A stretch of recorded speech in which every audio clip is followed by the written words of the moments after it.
Last week I bought a new ship. I thought I'd turn some heads. Spent all my crypto bits on a ship called No Regrets. I only wanted to be noticed. I only wanted to be seen. Just a Sigma boy and his lonely toy. I'm amazing, oh come and chase me. I got faith away. Got the shit kid too. Every color light is flashing in my eyes for you.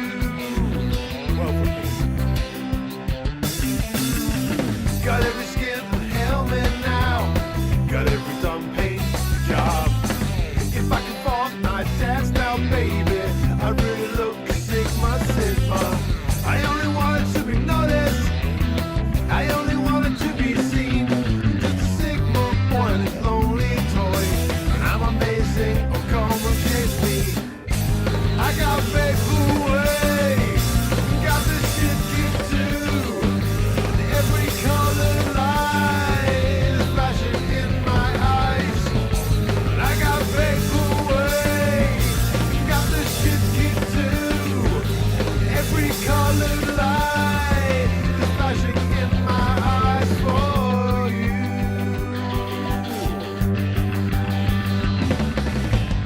I buy the parts, I wear the skins, my NFTs pay for the wins. I got the shit, but my price list is looking bleak. It's looking bleak. I buy the arts, I crash the shit, I burn my skins, I cannot win. Those NPCs just pick on me. Oh, don't you see? Don't look at me. I'm Sigma boy, this lonely toy. Me, I'm a Sigma boy, my lonely toy. I buy the art, I craft the shit, I burn my skills, I cannot win. Those NPCs just pick on me. Oh, don't you see? Don't look at me. Hey.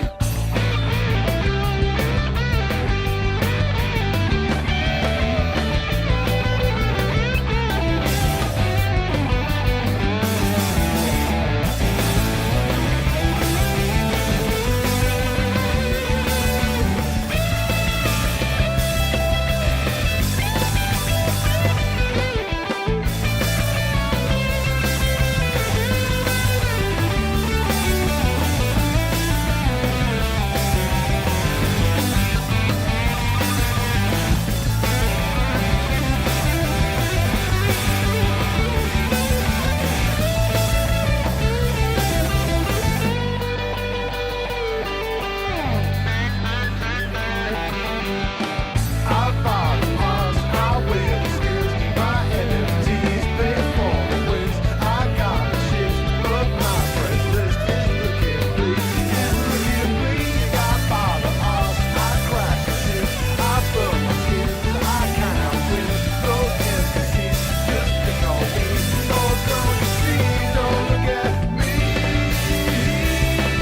I'm Sigma boy, this lonely toy. Me, I'm a Sigma boy, my lonely toy.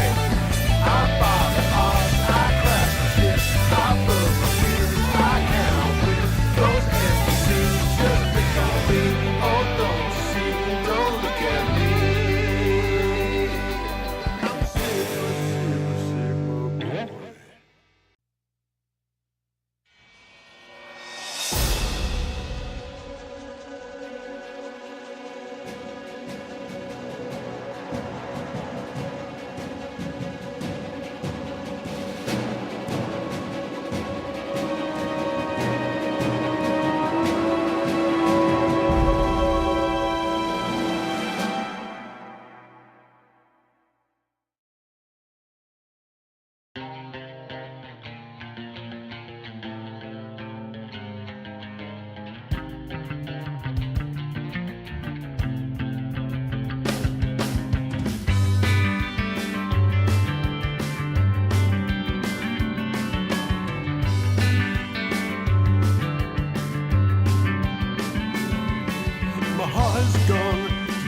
Point, now you're far away.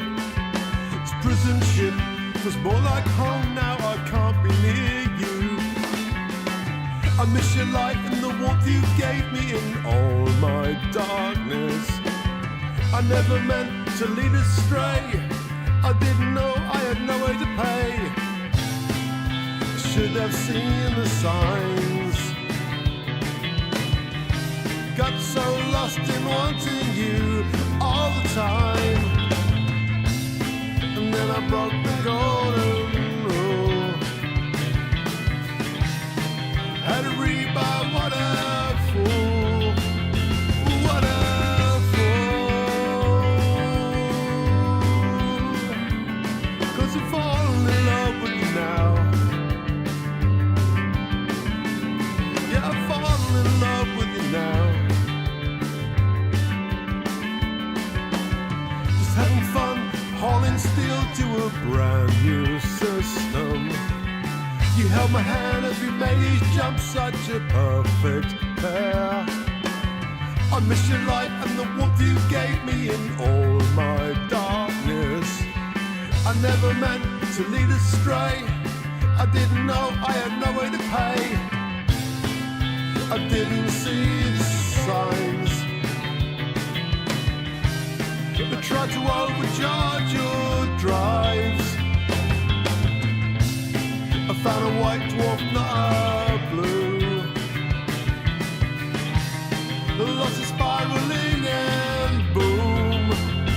What a fool.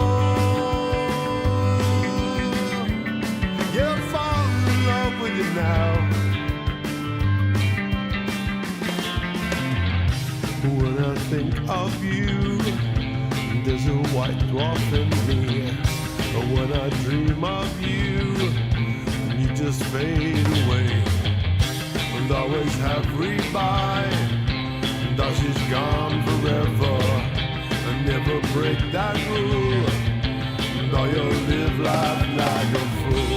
Oh yeah, love, I can't be cruel, and if you play it like a fool, live your life like a fool, and if you break that golden rule, oh yeah, love, I can't be cruel, and if you play it like a fool, live your life like a fool, and if you break that golden rule, oh yeah, love, I can't be cruel, and if you play it like a fool, live your life like a fool, and if you break that golden rule, oh yeah, love, I can't be cruel, and if you play it like a fool, live your life like a fool, and if you break that golden rule.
hanging in between the dust, spiraling arms around.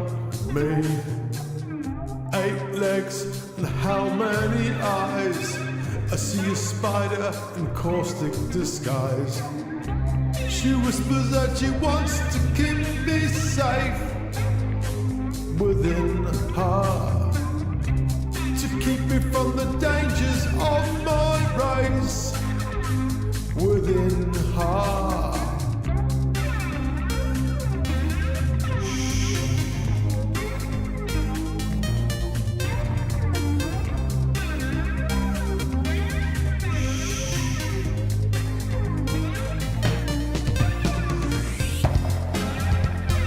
Hammering on the walls of my cocoon shell.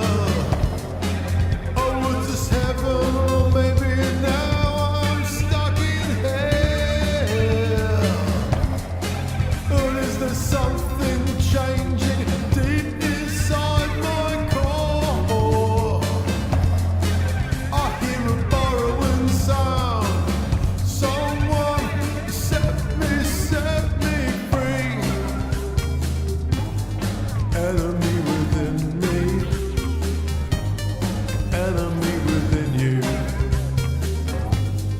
enemy within me is waiting, waiting.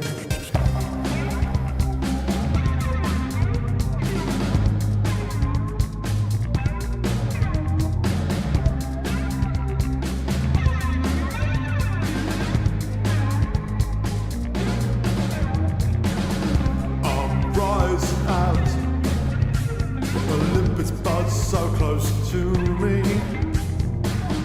Now I'm on board, my cocoon will set me free. I whisper that I want to go back home within her. I hear the call to just go wait and see. Go be free. Spreading ourselves within this frail bubble. You think it's heaven now, but maybe it will be hell. Is there something waiting deep inside my core? We are the borrowing the sound, waiting, waiting to be free. Enemy within me is waiting for that call. Enemy within me is waiting for her call. Enemy within me is waiting for her call.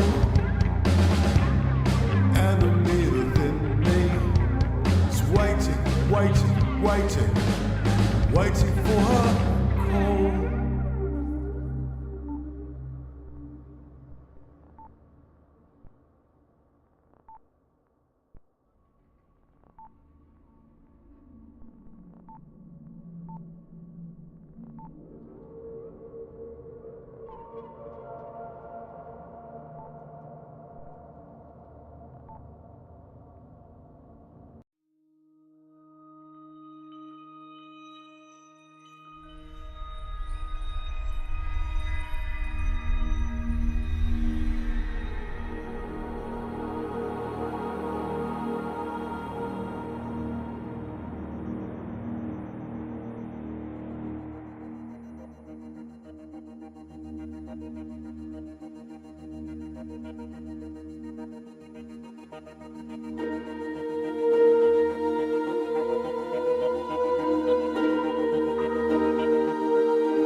Hello and welcome to Lave Radio. Greetings and welcome to Lave Radio. Greetings, Commanders. Greetings, Commanders. The show that talks about the universe of Elite And the development of the computer game Elite 4, known as Elite Dangerous. and the fantastic Community that surrounds it. Broadcast from the current Sidewinder and hosted by a vending machine technician. A place of nonsense and innuendo for forum dads. A self-contained podcast 2 hours long. Transmitting to every corner of the galaxy. It's even louder than me. The hottest show this side of Dizzo. The name of the place, Lave Radio. Lave Radio. Lave Radio. Lave Radio. Radio.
Greetings, Commanders, and welcome to episode 563 of Lave Radio, the show that likes to talk about the universe of Elite Dangerous and the fantastic community that surrounds it.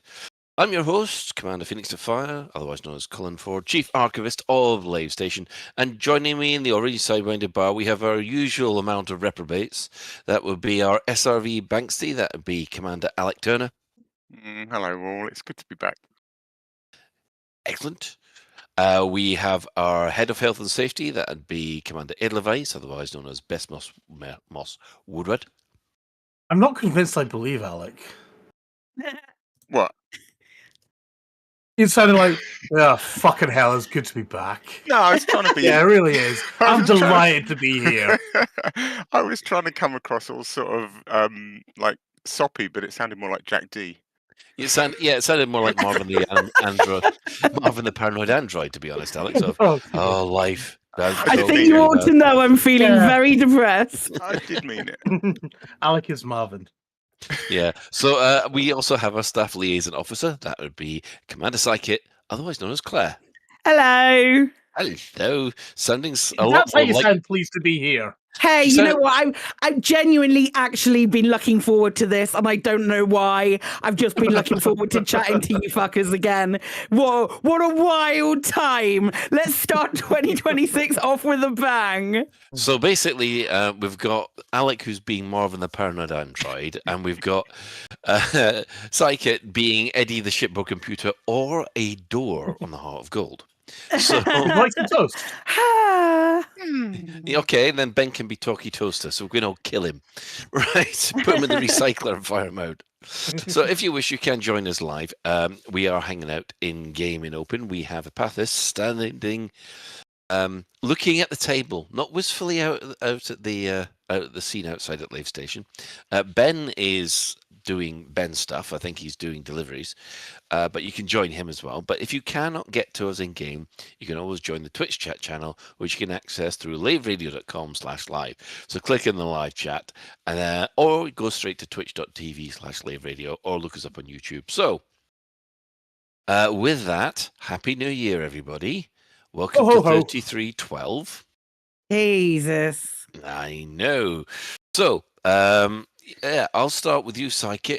Have you had a good Christmas and New Year? I mean, I've had a quiet Christmas and New Year.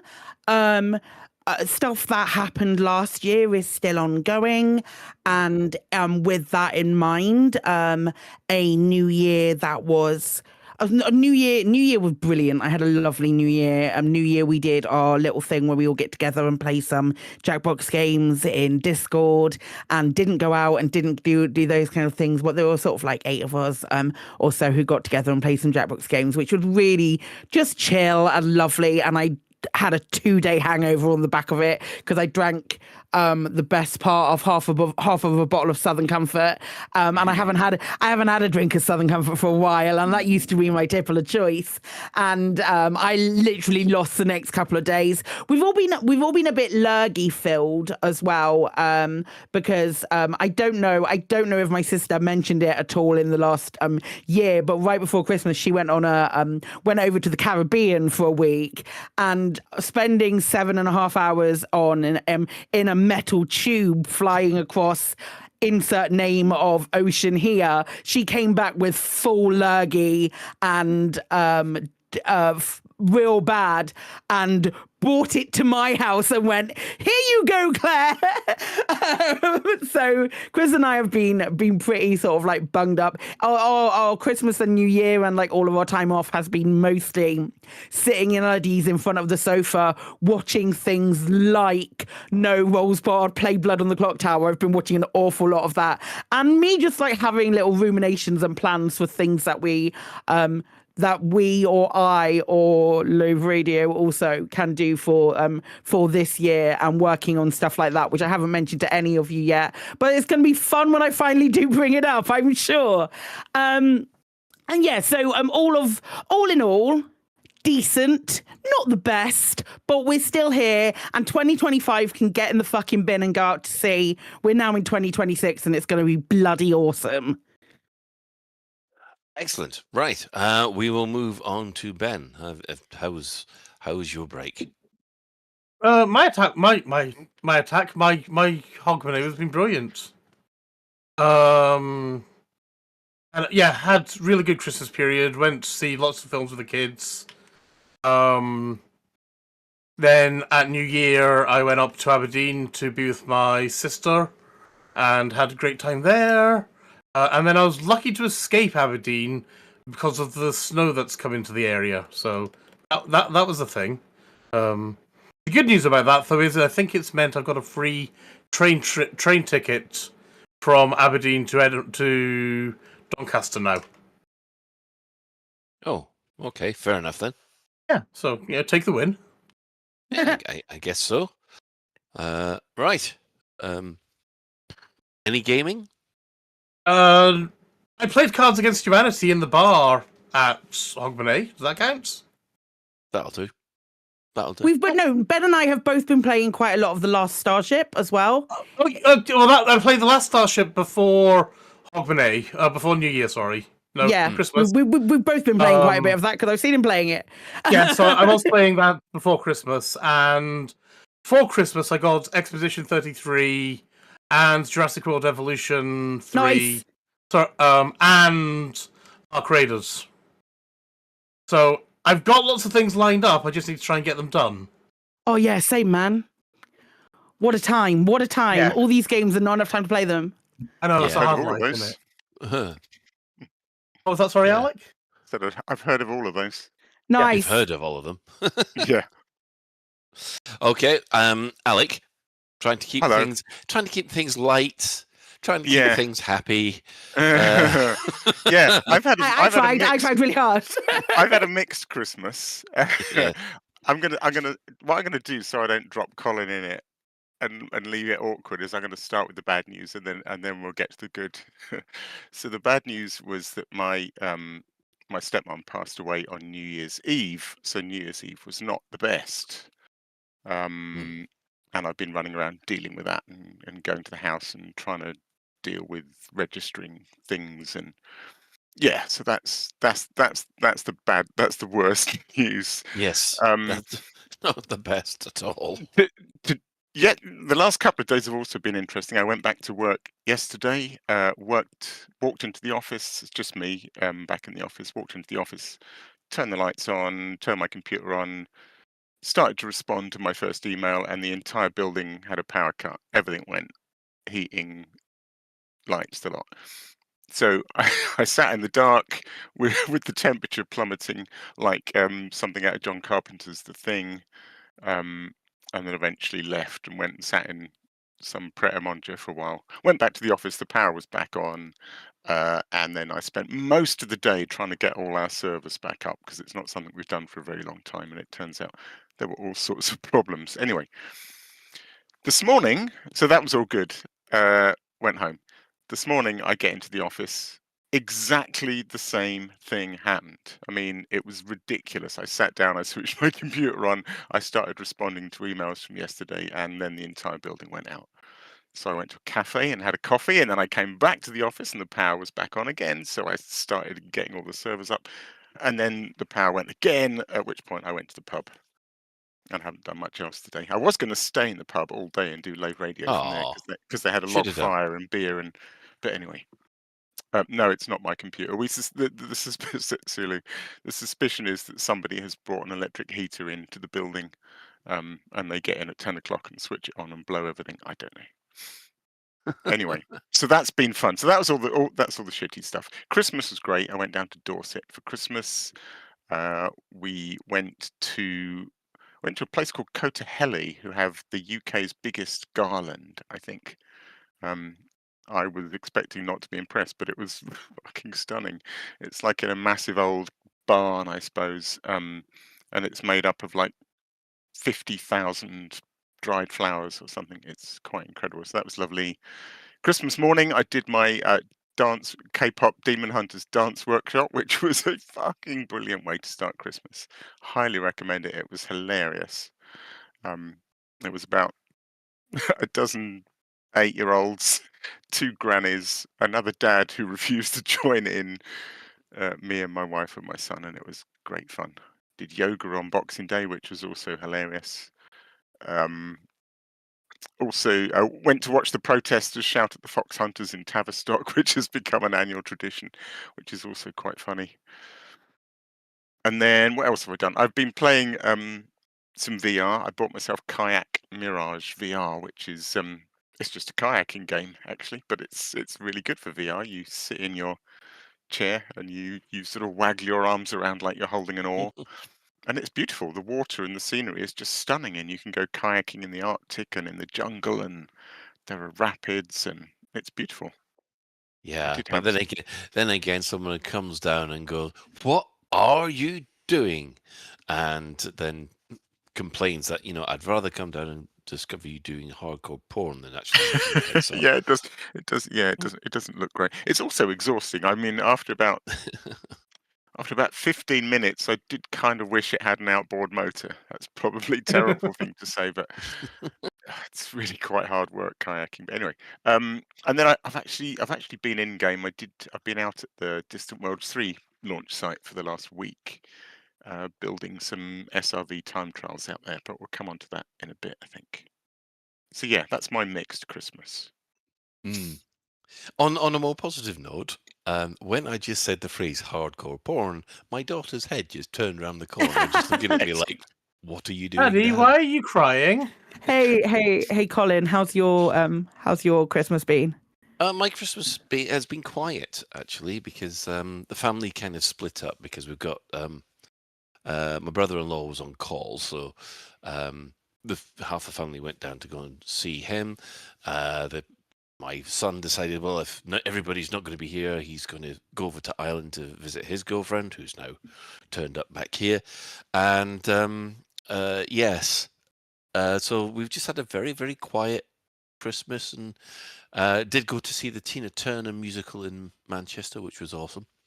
And 2 very surprising things happened. First of all, lots of Elite. I have power played the crap out of this game in the Enclave, and I'm a little power played out, to be honest. So I'm backing away from power play just for a second. The other thing was that for the first time in 25 years, I GM'd a D&D session. So, yeah. Colin, I'm so proud of you. It was scary to begin with, but once we got into it, especially with I remember to have a level up, so that made things easier. For Christmas, I got a hold of D&D maps, and everybody bought their own figures.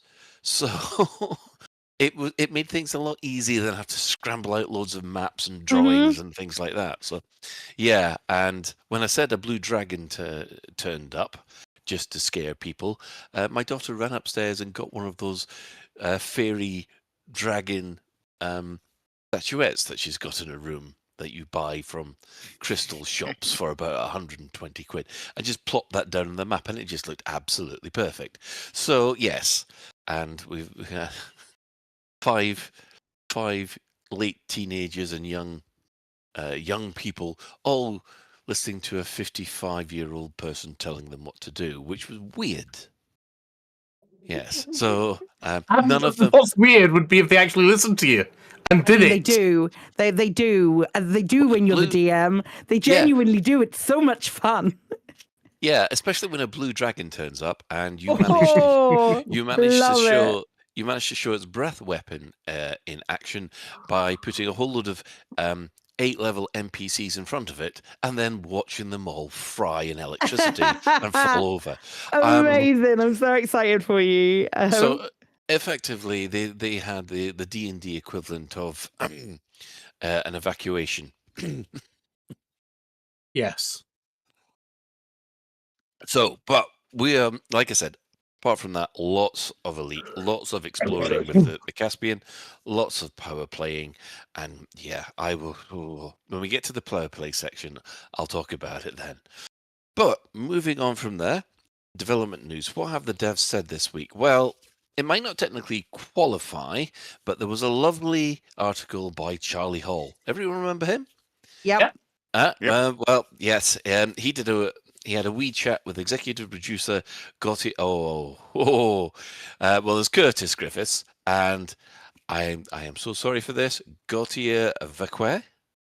I think that's about right. Vaquer. Yeah, something like that. If I've got that right, someone send me a gold star. Right.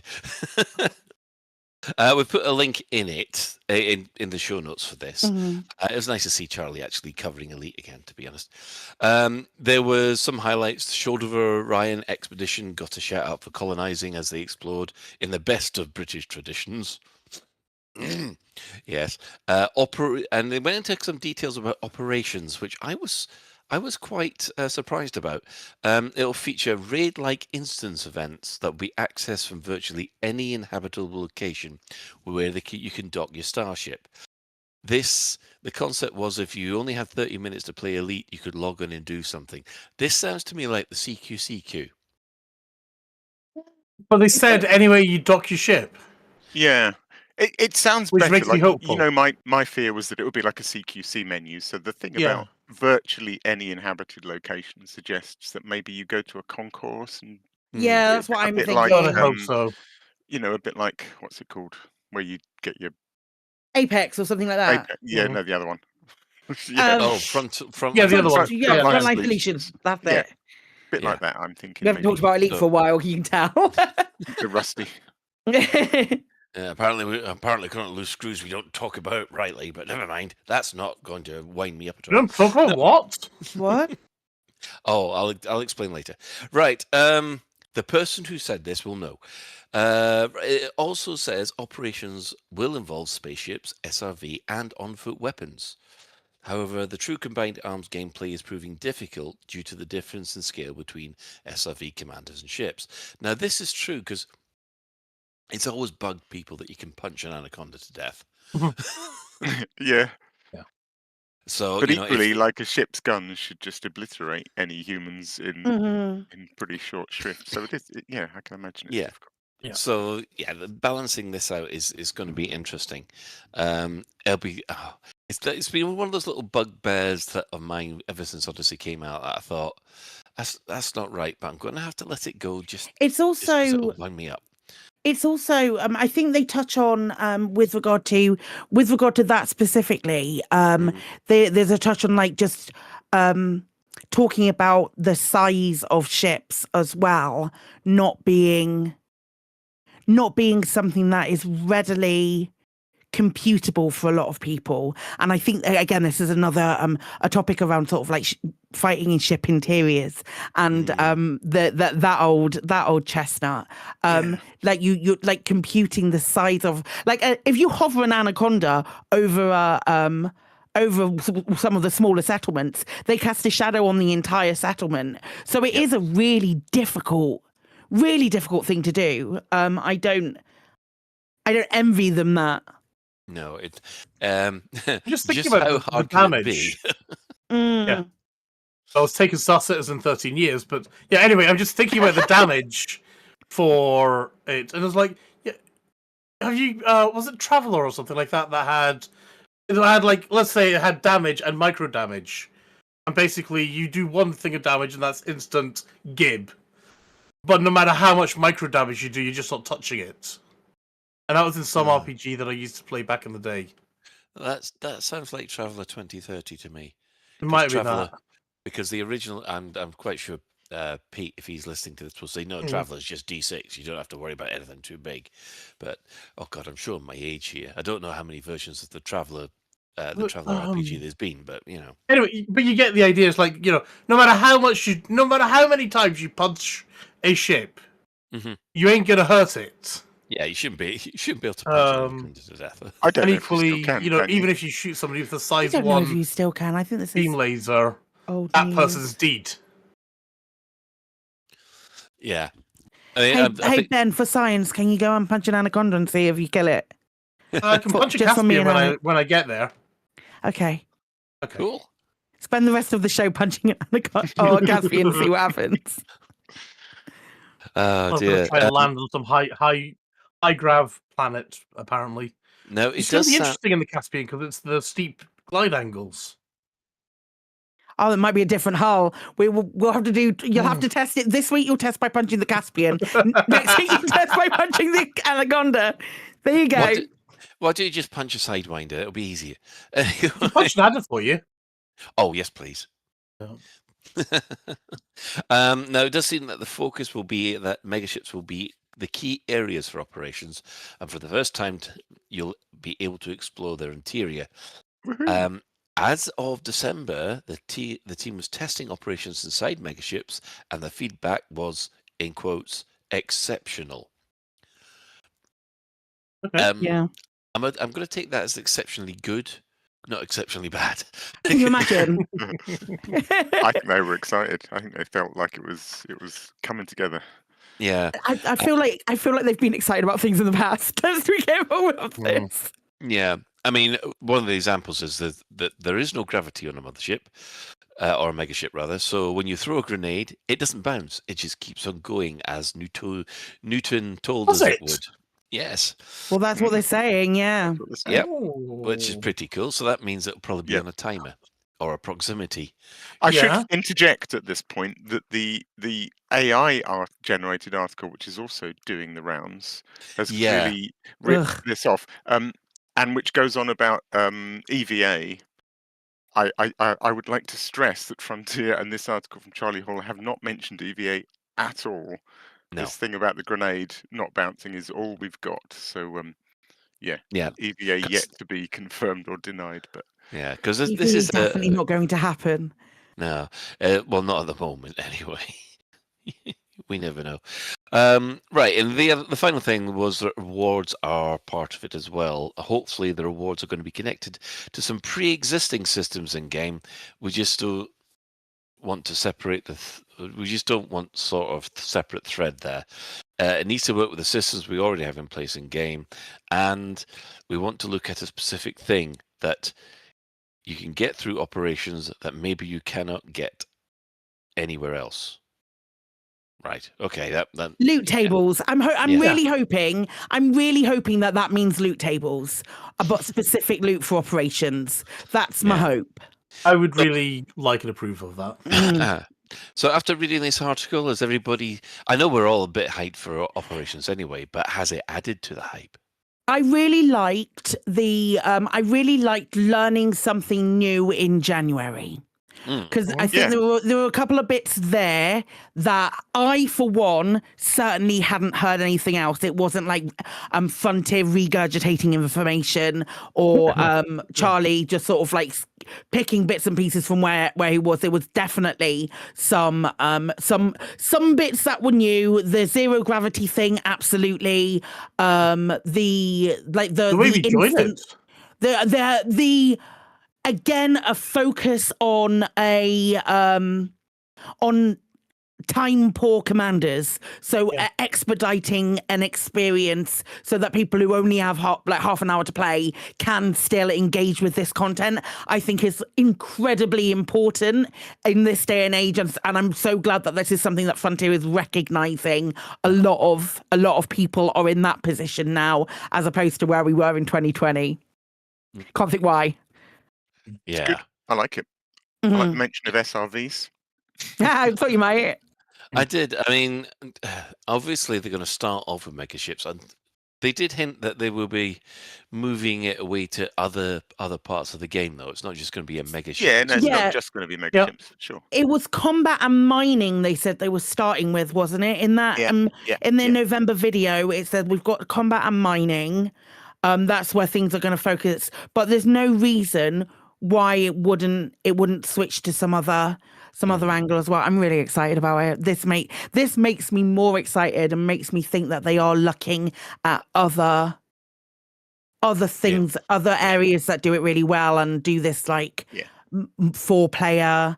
And it doesn't have to be 4-player, but you know what I mean. It does this drop into a thing with a Who group doesn't of like mates to do the 4-player? stuff.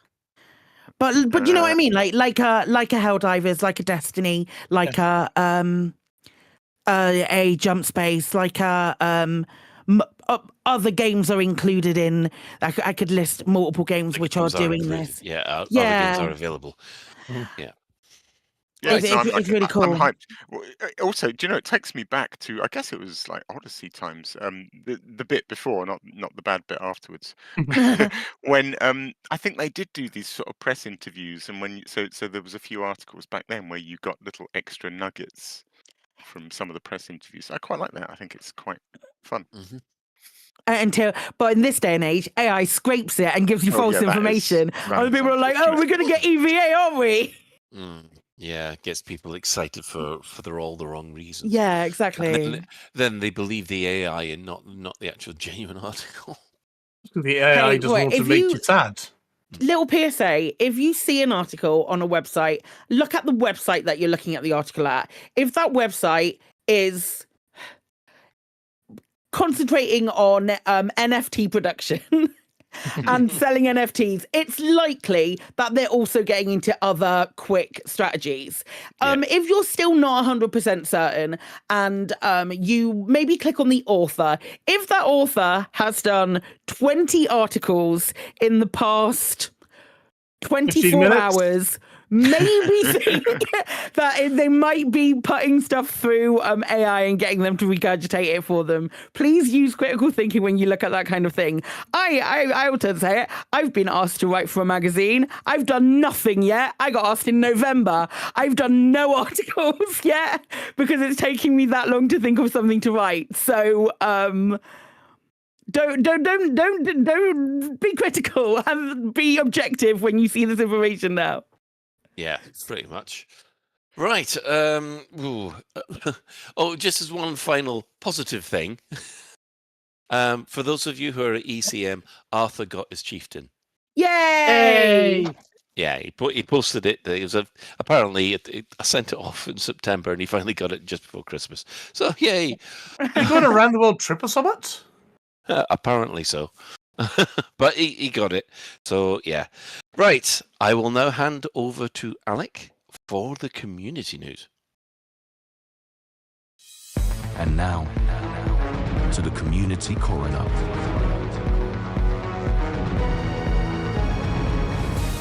It's a dead game, innit, mate? Community Corner last year set a high bar, one new thing every day. And 2012 looking good. 2026, I mean. I was going to say. Yeah, I've gone back in time. So first up, as this was sort of just at the tail end of last year, but it's so worth a shout out. There was a fantastic video by Nug called Elite Dangerous Voyage. Do check it out. It was I just saw everyone raving about it. It's beautiful, beautiful. It's a few minutes long. It's just a sort of the description says this video highlights some of the beautiful sights I've seen on my recent voyage through the Milky Way, all the way to Beagle Point and back, and it is just stunning. So definitely give that one a watch. Second is another video I also really loved called Elite Dangerous Distant Worlds Cinematic by Auraxis Animus.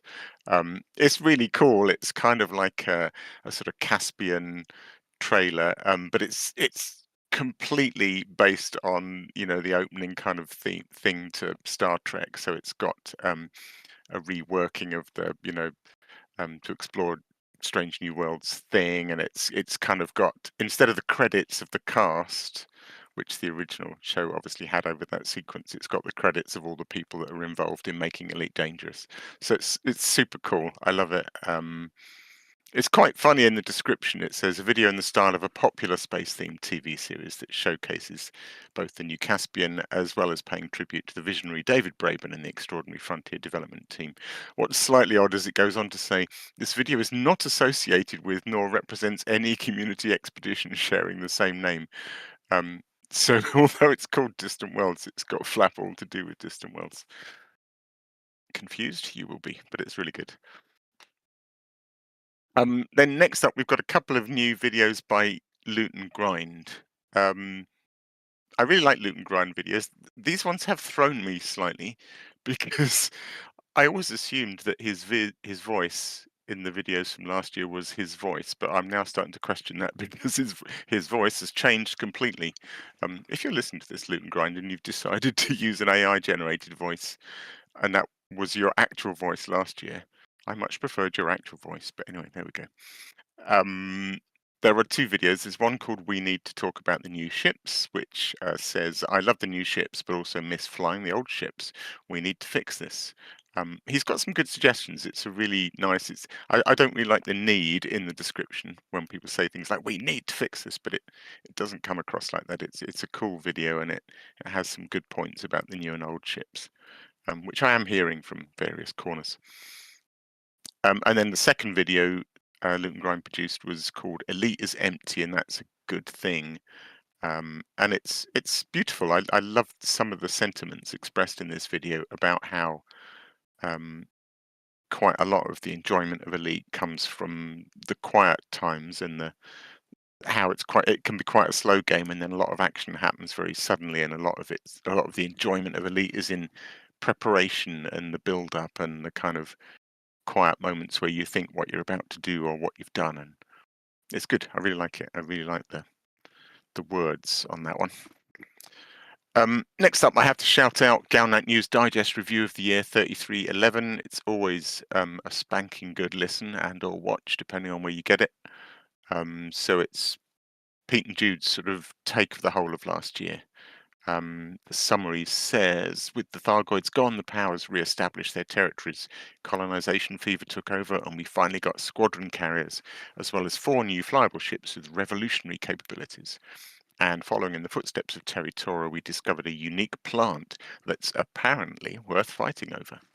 It's good stuff. Really good recap of the year. Moving on, we've got another high wake video called Elite Dangerous Santa is Coming. It's the usual glorious, funny high wake animation. This one features Puzzle, which for anyone that doesn't know is the name of Homburger's horse. So it features Puzzle and his pet human, Commander Homburger. That's my joke, not high wakes. But I think I've got it the right way around. I love it so much. It's I adorable. love it so much. It's so lovely. There you go. Claire put it much better than me. It is fabulous. Yeah, it's adorable.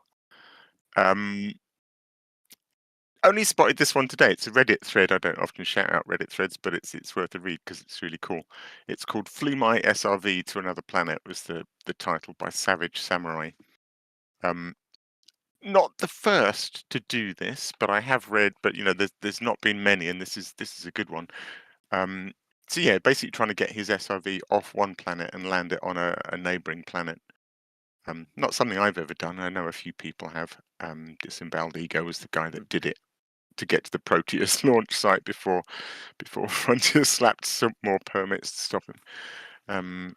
And I think Malik VR even did it once and managed to get his SRV to fly through an asteroid belt or something. Anyway, yeah, but this guy, he used geysers and he managed to launch off one body and go towards another. And I think he had to do it a few times because it took 2 hours to travel between them. And of course, orbital mechanics kept moving his target out of the way before he got there. But he did eventually manage to bounce off the other planet as well. So it's super cool. There's no video, but there's loads of really nice pictures in the Reddit thread. So yeah, well done. That's a good achievement. Got this one. I'm going to just shout out because it was actually sent in by somebody. Somebody said, "Could we read this on Community Corner?" And that doesn't happen very often. So yeah, sure, why not?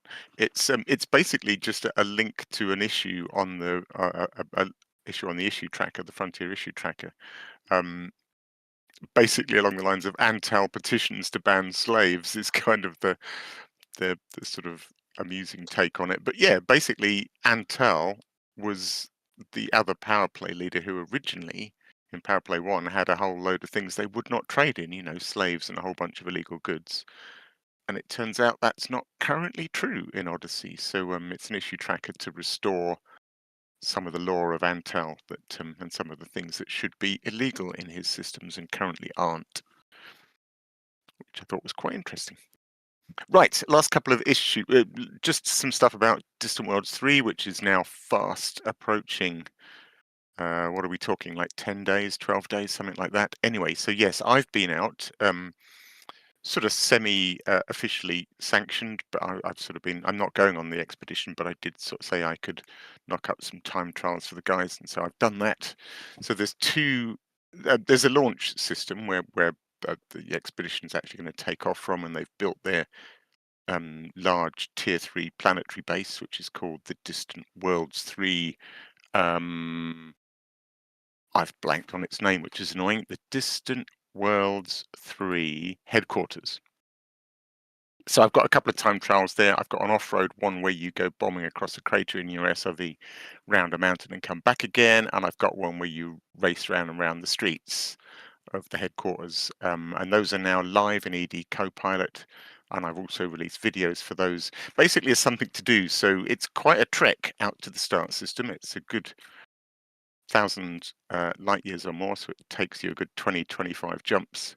So if you happen to want to sort of head out to the launch site early to be there to soak up the heady atmosphere of pre-Distant Worlds 3 goings on, then there's a couple of time trials for you to do while you're there. And people can race them with mates as well, and hopefully the videos will show you the course even if you haven't got ED Copilot. There's also a really good forum thread that I spotted today. There's quite a lot of somewhat complex organization around Distant Worlds 3 about how to get into the private group and how to get yourself into the right time zone and which which kind of mass jump group you're supposed to be in and all that sort of stuff. So there's a nice forum thread called How to Distant Worlds 3, a guide. We'll link that in the show, and that's got all sorts of stuff. Useful stuff in it. And then there's a bunch of stuff that I think Ben posted in here from the DW3 Discord. I won't go through it all, but there's a sort of checklist really about joining the private group and choosing roles. There's all sorts of different roles you can adopt within DW3, whether you want to be a fuel rat or you want to be a hitchhiker, which basically means you don't take a ship, or all sorts of fun sort of roles to set yourself, how to get yourself registered, tell them what ship you're going to use, choose your launch window, whether you're in EU, US, or Asia Pacific, all that good stuff. So yeah, good times ahead. I think I'm getting quite, even though I'm not going, I'm getting quite psyched about Distant Worlds 3. I think it's going to be cool. And I keep hearing all these comments that Frontier are involved in some sense. Yeah, they tweeted about it the other yeah, they're a couple of it now, times which they've is been great. doing stuff. So yeah, that's very cool. And that's it. Yeah, I suppose we've got to keep something in the in the public sphere until we get an announcement about maybe a roadmap in February or something. Yeah, Distant Worlds 3 is good timing, actually. It sort of fills that January-February gap really nicely. Yeah. So if you have a community event taking place soon and you would like us to shout about it across the airways, tweet the crew at Lave Radio or Blue Sky us, or email us at info@laveradio.com, or leave a comment on Spotify. Or Alec will hunt you down. He's got a good nose for. He's got a heat-seeking news missile. How's that? Yeah, it's still going. Right. Well, moving on from the community, the in-game events. Well, really, the only thing that's been happening in-game has been the power play rankings. So I think we'll just cover them.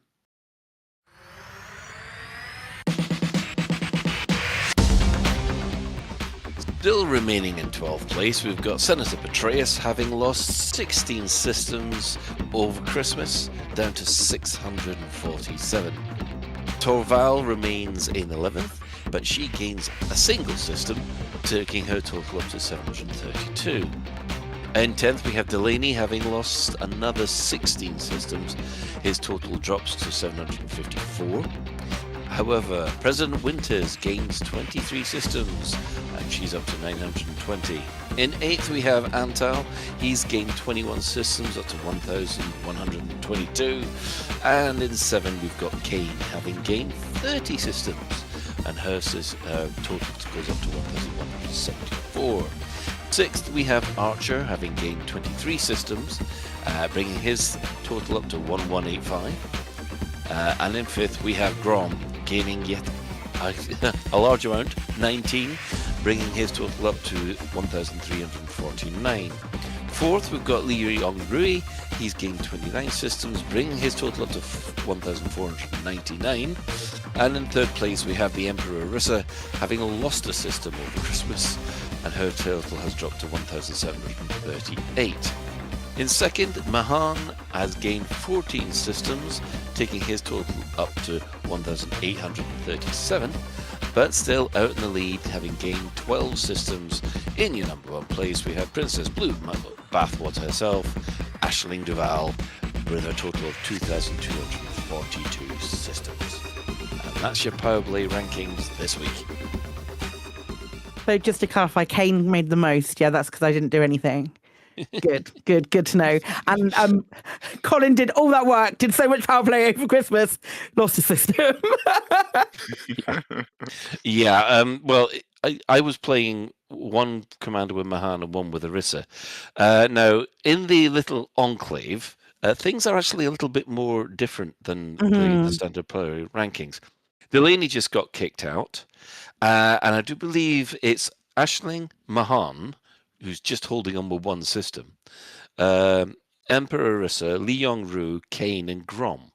I believe you're right, yeah. Surprisingly, Kane and Grom are doing very well. I know Antal's still in the enclave as well, Apathos is saying. Is he? Well, he's just holding on then, because just to give you an idea, I have played the heck out of the enclave over Christmas.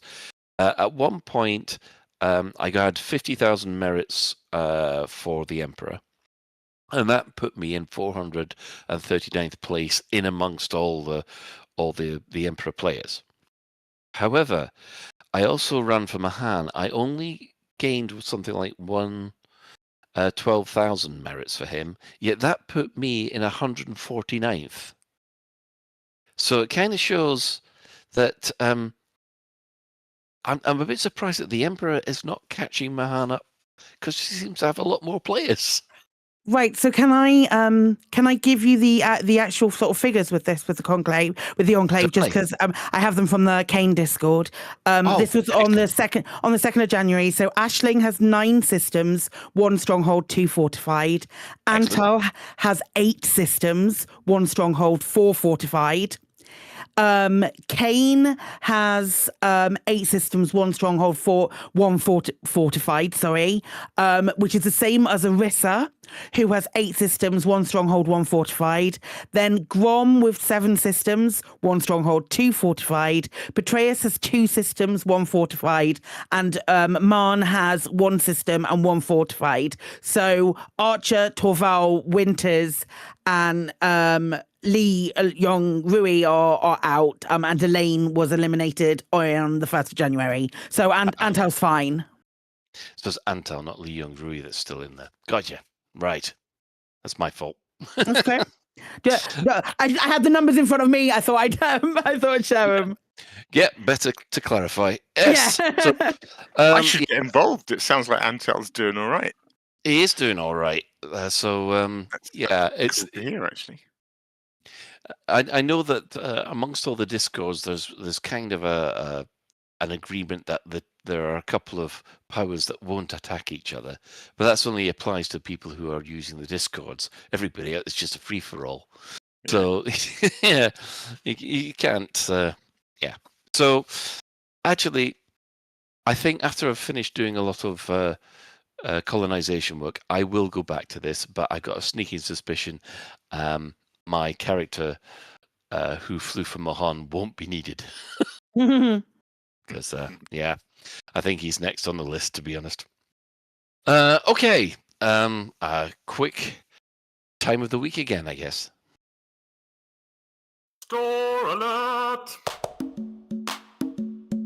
In the bi-weekly newsletter, here come paint jobs for your art. In the bi-weekly newsletter, here come paint jobs for your art. A store alert, a store alert, a store alert, a store alert, a store alert. Which one will you buy? A store alert, a store alert, a store alert, a store alert, a store alert, a store alert, a store alert. Which one will you buy?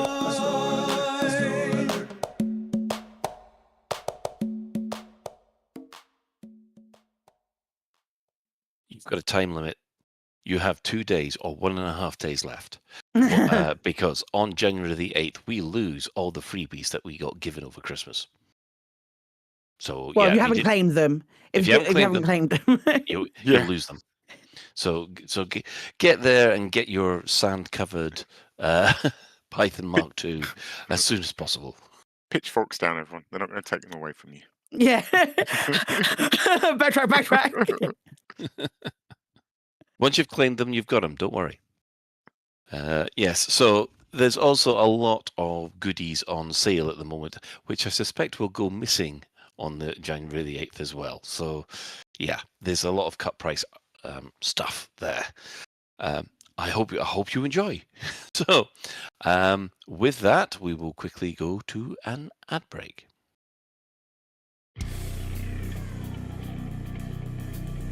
Protecting settlements from villainous scum, it's Settlement Patrolman.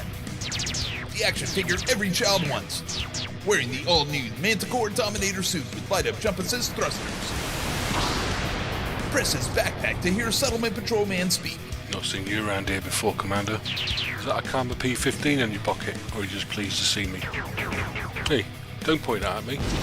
When alarms sound, Settlement Patrolman rides into action in his surface reconnaissance vehicle with pop-up turret and glow-in-the-dark wheel trims. Settlement Patrolman. Surface reconnaissance vehicle and action figure sold separately. Available from branches of Lave Toy Depot and other retailers. Microelectrode, ion battery, and circuit switch not included. We all know what it's like. You're busy managing your settlement when suddenly the alarms go off. Oh no, not again. That's right. A commander with a Federation naval rank of Admiral, an Imperial King no less, has landed in a ship worth over 100 million credits and is killing all your staff, while they look around for a 10 credit adhesive to glue an upgraded scope to their 100,000 credit assault rifle. They fly away with their super glue and you're left with a problem. How are you going to get your agricultural plant back up and running? How am I going to get my plant up and running? How are you going to find staff at short notice?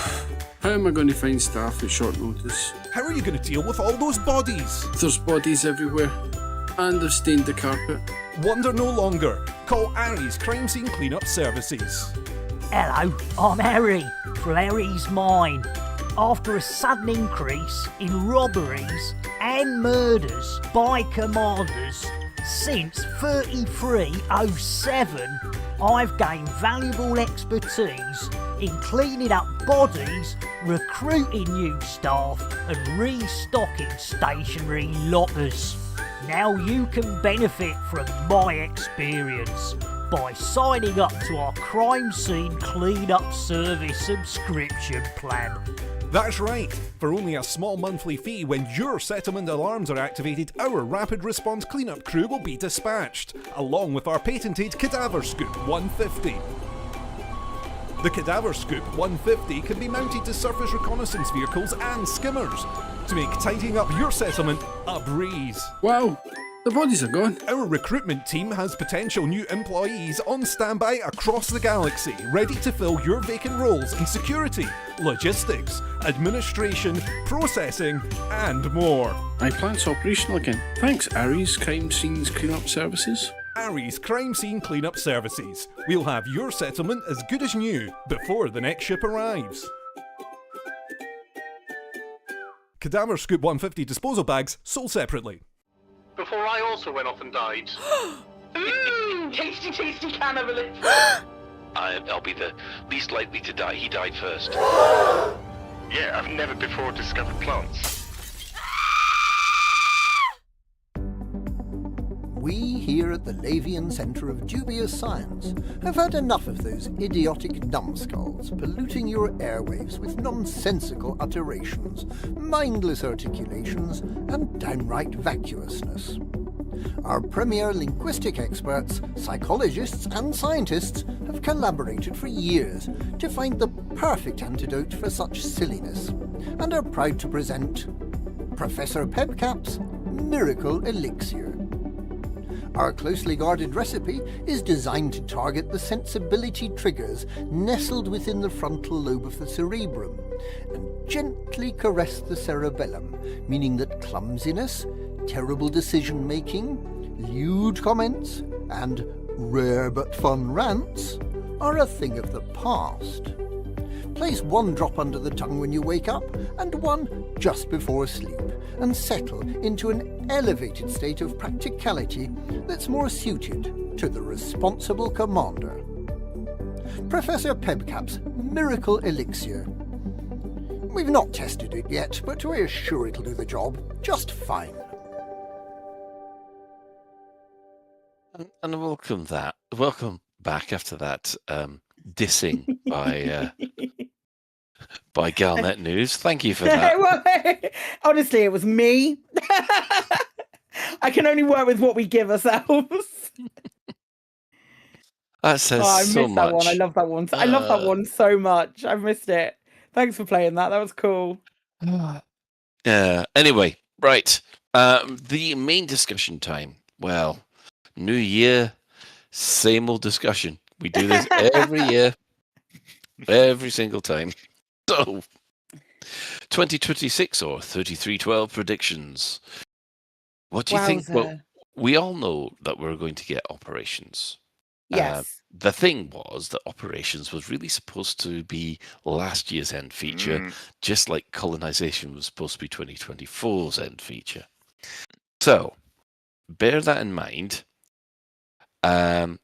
Three things we need to consider. Are we getting ships or vehicles this year? What kind do you think they'll be? And yep.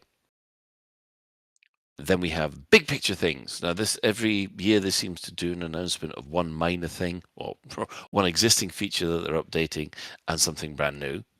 Interesting. And of course, what's the one thing that you'd really love to be in there, which is the moonshot poop. So, I will start with Ben because I know exactly what he's probably going to say for all three. Wow. Okay, do you want to cue me up then, Colin? Yep.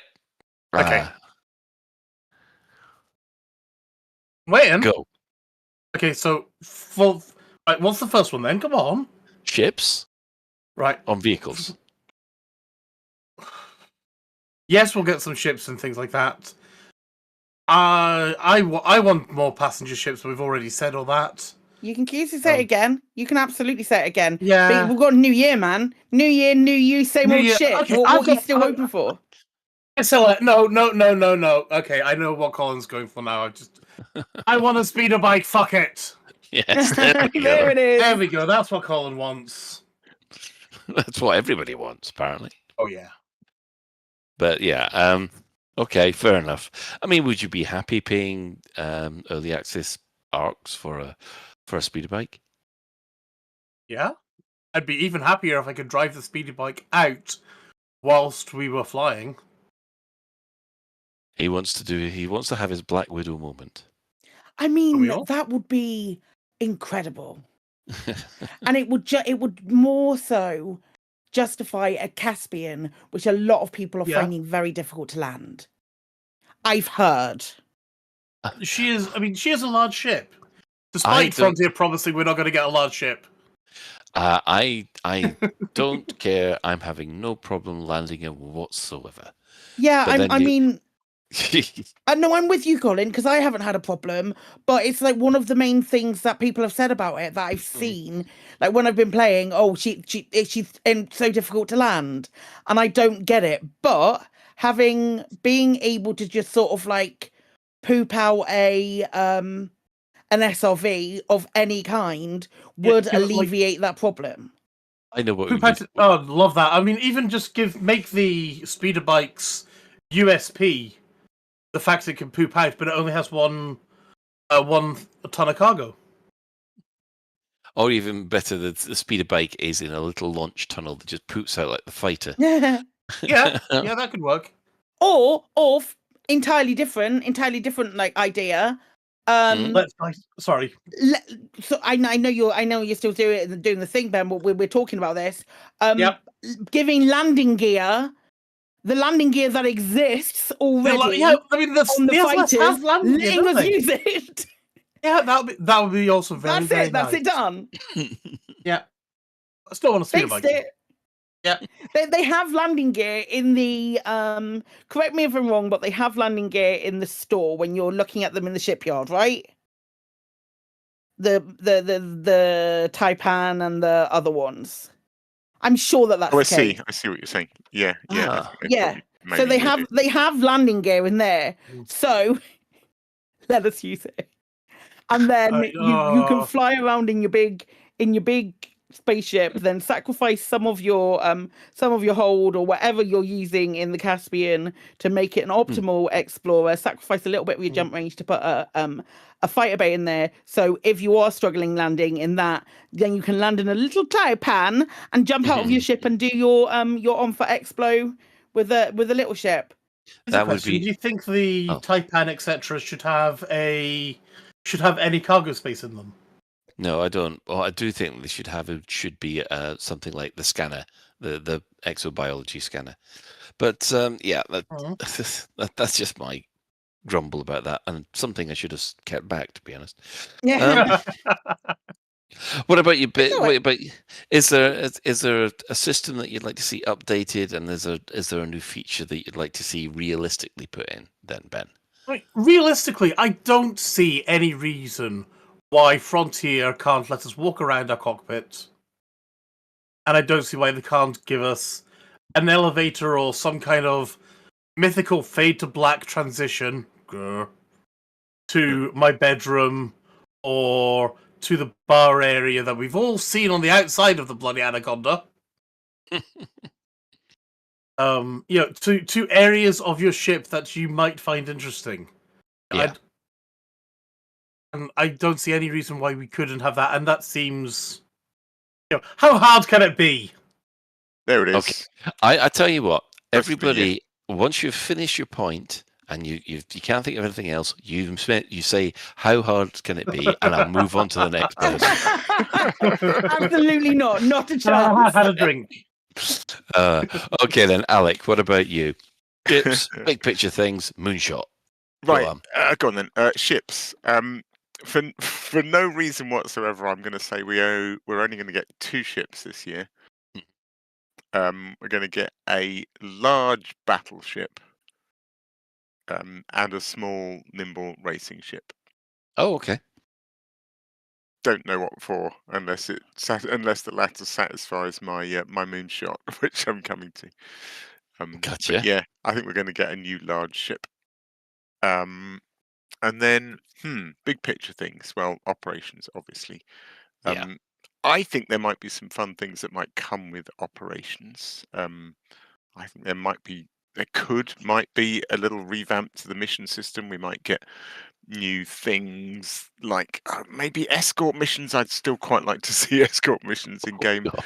I still You think masochist. yeah, I still like the idea of them. I would love to see they keep throwing around use of SRV when they talk about operations or even vehicles. They mentioned vehicles at one point rather than SRVs, and that got me far too excited. I would like to see missions that do, not because I want to force my style of gameplay on everybody else, but just like I'd quite like to see us have to use the SRV to drive from place A to place B. So I'd like to see a reason to do that. I think that would be fun. The other big picture thing, of course, is to find out what the hell it is that we're fighting over. Yeah. Which might also tie into operations. I wonder if it does provide a healer role, for example. I wonder if it's a kind of healing shot or a med pack kind of thing. We'll see, but there's that to come. Yeah, you're right. Every year they've refreshed a central game mechanic. Are they going to do that this year? I'd love to see them do another one. Yeah. I have to wonder about exploration, although I don't have an awful lot up my sleeve in terms of what that could be. I mean, new biologicals, maybe. Yep. Everyone wants to see the scanner be able to hold multiple samples at once. I think that would just be a crowd pleaser. Don't Yep. really see that spoils the gameplay. I nearly said it, and then you'd have moved on to the next person, so I'm not going to say it. I'd quite like to see the wave scanner be able to detect biology. That seems a win. Just add new signals to the wave scanner, or maybe in the same way we can switch HUD mode from combat to exploration or whatever it is. Use the same binding to switch the wave scanner from geologicals to biologicals, so you can detect rocks or you can detect biologicals. I think that'd be cool. Yeah. Moonshots. You've already done my first one, which was landable SLFs and all the ability to drop the SRV from a hovering ship. So we'll drop that one. Oh, hang on. I want to go back. I missed something on my list. What did I miss? Oh, I'd like to see a refresh of the bookmarks system, just because that's. Oh, that would be. Yeah. Would be nice. I suppose you could throw that in with an exploration. Yeah, I was never really blown away with what they did with bookmarks in Odyssey. I still have my original vision of what that would be like. Yeah. So yeah. I'm going to say it, and then I'm going to say it. Racing gates and furry dice. How hard can it be? when you say racing gates, what do you mean?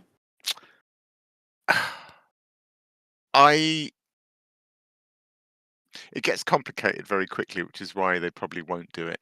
But because I've been doing more and more of these time trials, it would just be so nice to see the damn gate. Like, so much of when you're laying out time trials 3D Copilot, for example, is about making sure the gates are wide enough so that when you say drive between the two buildings or whatever, there's no kind of confusion about what that is. But it still gets confusing, particularly in ship races, and to just have big glowing gates. But of course, the problem then becomes, how do you place them? How long do they last? How do they stay in the instance? What do they do?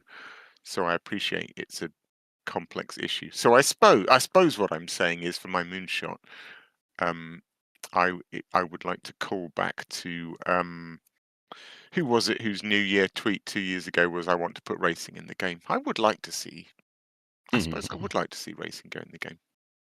I still think it's fun. There's nothing to say that when they tweeted that was when it was picked up, because these things take forever to implement. Yeah, so it could be well on its way. That's a good point. Some of the stuff that Darren worked on was a year and a half before we got to see it. Yeah, good point. Oh yeah, the power play overhaul was way more than 2 years in the making. Yeah. Yeah. Definitely was. Okay. Claire, what about yourself? Oh, okay. So there's a couple of different things that I've been thinking about. Also, while you guys have been talking, you've been saying things. I'd love to see shipwise. I can't see a world where Frontier don't continue to capitalize on the power creep that they have established with the current with their current model of selling ships and the new ships that are in the game. Yes, it's fine if that's the way that they want to play it. Nothing's stopping you from flying the older ships, other than the fact that the newer ships are demonstrably better than the older ships. There's not that it's just the way that it is. We've had those ships for 10 years. These ships are brand new and they do things better. Some of the ships we've had for 10 years. By the by, I can't see a world where they don't give us something every quarter that isn't something brand new. Whether one of those things is an SRV of any type, so either like a big tank that's capable of carrying 4 people, as I think it could possibly be a big tank that's capable of carrying 4 people, or a hover bike, like Ben says, or I'd love a hover bike. Whether it's something like that, I do think there will be something there that might be SRV related, because of the fact that they're wanting to combine all of these elements into operations, however that ends up looking. I do also think, while we're on the topic of things that Frontier are going to be selling, I think we will also, with operations, start to see an influx on the store of pre-built suits and stuff that is in the same way they do starter kit. Ships. We'll have starter ships. Starter kit ships which have a little bit of engineering in them. I think we'll start to see like a Dominator suit with 3 levels of engineering on, or other ones with like multiple levels of engineering on. I'm surprised that they've not already put out an Explorer. Very surprised that they've not already put out an Explorer with Distant Worlds literally just around the corner. Some kind of like optimal Explorer, unless there is play with operations happening within the next sort of couple of months, where there's also going to be an update to the Dyson where you can scan multiple things as well, unless that's all being lumped in together. But I'm expecting to see like Jumpstart different suits where there've been Jumpstart ships before. Whether they'll be any good, probably like a 50% chance of it being if the ships are anything to go by. But I think we'll see that. What else? Ship-wise, I'm expecting to see lots of large ships, just because they sell for more money. Woohoo, capitalism. But there will be. I'm expecting to see something that rivals the Corvette in terms of firepower. For someone like me who has my who I have got my Corvette set up in a way that I can just press one button and the beams go forever, because my hand won't grip in the way that it used to. So the accessibility for me is switching my weapons like that. I'm expecting to see a non-FedRank grind version of a Corvette made by somebody else that you can just buy for ARCs for early access, or then buy for an exorbitant amount of credits when it actually comes into the game. I'm not expecting any small ship, maybe one small ship, and then something else. There's just how many niches they're going to fill, and I think we've got a medium passenger that's still waiting to be filled. A proper built for fighting that is the equivalent to the Corvette. And no, the Anaconda is not equivalent to the Corvette. I will not. It just isn't. It doesn't work in the same way. as someone who has flown both of them for combat, they do not fly in the same way for someone who plays the way that I do. So I'm expecting something that is specifically built for combat. As far as maybe a boa or something from a previous game rather than something new. There's still so many snake names that we can have. The bigger picture things, I'd like to see a BGS. I'd like to see the BGS played with again. I'd like to see I'd like to see the BGS from some of the things that you guys haven't said. Like more tangible visibility of changes to the BGS in systems where there is famine, in systems where there is war, especially when when you're in a concourse. I want it to reflect the system state a little bit more, and I don't feel like it does at the moment. Yeah. I just think that would be kind of interesting and more of an indicator of who each of these sort of like stations belong to and those kind of things. I think that would be nice, and I don't think that is like a big overhaul of something. It's just changing the way that NPC behavior is, or something along those lines. I don't know necessarily that would be like a massive item. Moonshot things. I'd really love a colorblind mode in the game. I bet you nobody saw that coming. No. I'd really love a colorblind mode in the game. I'd really love for them to introduce other settings that improve visual accessibility, like an option to change the way that neutron stars look, especially the ones that oscillate very quickly. Ways to change the color of your HUD actually in game without using a mod for it. All those kind of things.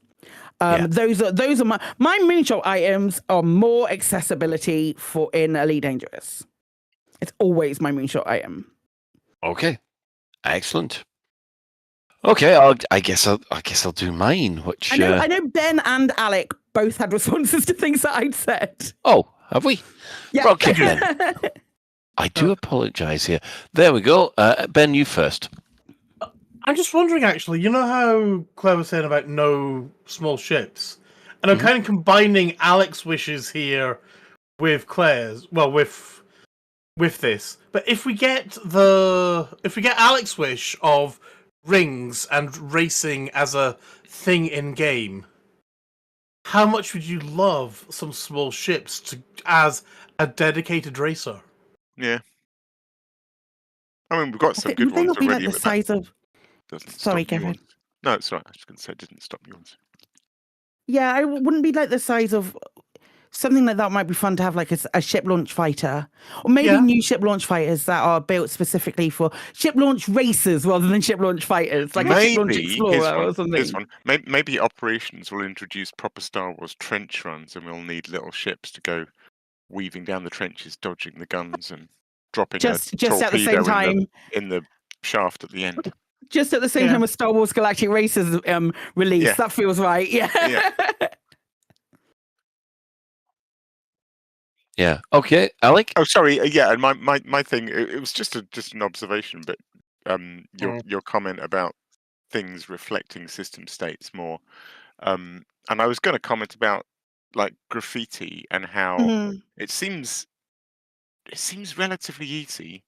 I'm not going to say it, but it seems relatively easy for them to now be able to dot graffiti here and there. So other changes in terms of what sort of litter, maybe to reflect the state. Yeah. But then when like you mentioned NPC enrollment behavior, when you mentioned NPC behavior, that got me incredibly excited because that's something they've never done. But imagine if suddenly you had like beggar NPCs that came up to you with their hand out asking for money because the system was in starvation. Or doctors and things like that. There's a mod for Mass Effect. There's a mod for Mass Effect where you are in Mass Effect 3, something happens on like the Citadel, and the Citadel is like the hub of everything that you do, and you go to it, and in the actual game, something happens in Mass Effect, and really the Citadel hasn't changed at all. This mod, I think it's a diversification project, but as soon as this thing happens in the mod, so much stuff changes on the Citadel. Like you have there's police cordoned off areas that you can walk through, and there's like things where people have been attacked, and all of that kind of stuff. Just like set pieces. Yeah. But just telling a story, visual storytelling is what I love to see, but like on a micro scale. Yeah, I think that'd be amazing, actually. Yeah, the main problem is if you get people coming up and begging to you, that you don't have the punch option left because it's all disabled. Because I can see people going, "Go away," and we'll respond with violence, unfortunately. Which, yeah, and also there's another state. There's a state of terrorist attack which does flat all terrorist attack. We could have stations on fire. Thank you very Yes, much. we could. Yes, we could, Alec. Yes, we absolutely could. I really want that. we really want the station on fire rescue missions back again. Really It doesn't need anything. It doesn't need any big galnet. It just means if the system goes into terrorist attack state, some of the stations will be on fire. There is a possibility. Roll the dice, and if there's a possibility for a station to be attacked, if the owners of that station are under terrorist attack, every BGS tick, roll the dice and set that station on fire if you have to. Oh no, they did it manually, didn't they? With the because we thought that originally the Thargoids were back, but now some terrorists hit some Imperial systems. Yeah, they did. But that was all hand coded. Yeah, it did look suspiciously like a Thargoid attack. Yeah. They only had the one decal, but yeah. But they could actually just mob it and say, "Well, we've got the caustic weapons now, and that's their terrorist thing of choice." Yeah. We can, you can word your way around it, even though people roll their eyes and say it's just the same stuff. But yeah, just ignore them. I'm still on the virus train. I'm still on it with the blue plants. There's got to be something that comes from that, but I'm still on the virus train, and that might be how I get my station rescues. I just want the station rescues back. Mm. Right, well, I'll go now. Yeah, I'll go now. Right, I think this year we will have a mixture of ships, vehicles, and maybe even a suit. I think they'll come up with that. I mean, this year we've had 4 ships plus the Dodo. We never knew we were going to get the Dodo. Yeah, so that's true. We did get something else. Yeah, so you never know what might be coming our way. I do think that one of those ships has to be a medium passenger, because the one system that I think would really deserves an overhaul is really the passenger missions. I think the passenger missions needs another going over, and I think that kind of falls into the same category as, about the same scope as Squadrons and Power Play did in the previous thing. However, for the main thing, the equivalent to colonization and operations, I'm wondering whether or not they'll bring in an AI war with all the Guardians and stuff like that. I feel that particular piece of lore has just, well, I don't know, the Guardians have been dead for millions of years, so I don't understand why all of a sudden, just because the Thargoids are buggered off, that all of a sudden it's their turn. But I do feel that that once you've done the missions that are associated with the Guardian stuff, I don't know, it just feels like a bit of dead space. Yeah. And I think they could build on that into something that could work. No, the thing about the Thargoid War was that basically it threatened the entire galaxy. Well, it seemed to threaten the entire bubble, and everyone felt they had to get involved. I think this one could be a slightly more down-toned thing where, yes, you could deal with that, and in a kind of, if you wanted to, but it's not really going to affect you, if you see what I mean. I don't know. I kind of like, the power play enclave stuff Mhm. has been a really nice. It's been an attempt in a similar way by Frontier to get everybody. Hell, fucking Ben's even joined the power, and I thought it would be a cold day in hell before that happened. But we've got. Don't worry, I've not done anything for him since. Yeah, no, it's fine. But Ben joined the power. Like you know what I mean? You have no idea how huge that is for Frontier to get Ben to even join the power. But they're all there's it's that to me is really it feels like it's an attempt for them to emulate what the Thargoid was with less intervention by the team. Yes. Yeah. Well, and where it has been successful for the people who are like right dedicated into power play, I feel. I just like reading the numbers occasionally. I don't think it had the same impact as the Thargoid War did. I'd love to see something like the Thargoid War again. Not the Thargoid War, though. I can't stress that enough. That is done. But something else that is something that the whole community can rally behind, which would probably be after Distant Worlds 3 at this point, because Frontier are going all in on that. Yeah, because Operations is coming after Distant World 3 anyway. So, it's... How long is Distant Worlds 3? I thought it was like 9 months. It's going to be a while, I suspect. I don't know how long it's going to be, but it's going to be a while. Well, it kicks off in January, and at least there'll be something in February that we can talk about. Yeah. Also, Claire, just for everybody, I'm going to leave Prenav Antal now. Great. Good for you, mate. I've left him. Do you feel better about it yourself?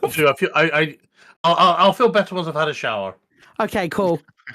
Like first time, I'll say first one this that year on the for 6th, Ben. Very interesting. Oh dear. Right. I mean, apart from the moonshot, I've got the usual. With like VR on foot, that would be great. New planet type to land on, that would be amazing. However, one of the things that I really would actually like to see, and maybe this might happen with Operations, exploring crashed ships on foot. Mm-hmm. It kind of gives you your ship interiors, but without actually all the horrible flying about, which would cause just the thought of the network traffic that'd be involved to fly not only your ship and your character about, but also the internal geography of that ship and anybody who's the crew moving about in that ship at the same time. That just gives me the screaming heebie-jeebies. And I don't think that it's taken Star Citizen 13 years to get to this point. Elite.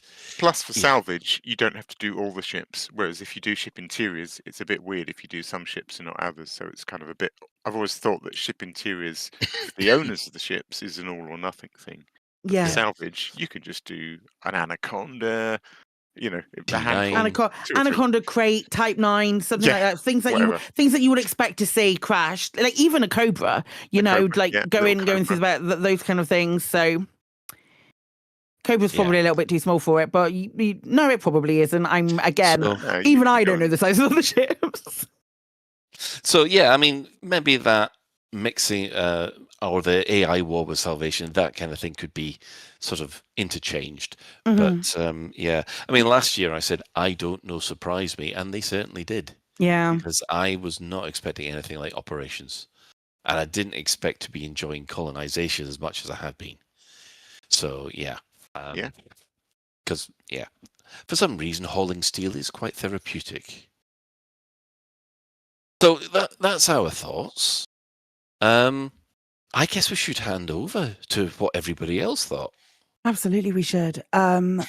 Hey, question of the week. On a Sunday around 2 p.m., which is around the time that Black Diamond FM, it doesn't finish, but Chris Mark IV's show on Black Diamond FM, which is absolutely flipping fantastic and the fastest 2 hours of the week. If you want your Sunday to go quickly, and you want to get rid of those 2 hours in the middle of the day, listen to Black Diamond FM from 12 till 2 because it's flipping brilliant and he plays some good tracks and we have a laugh and it's fun.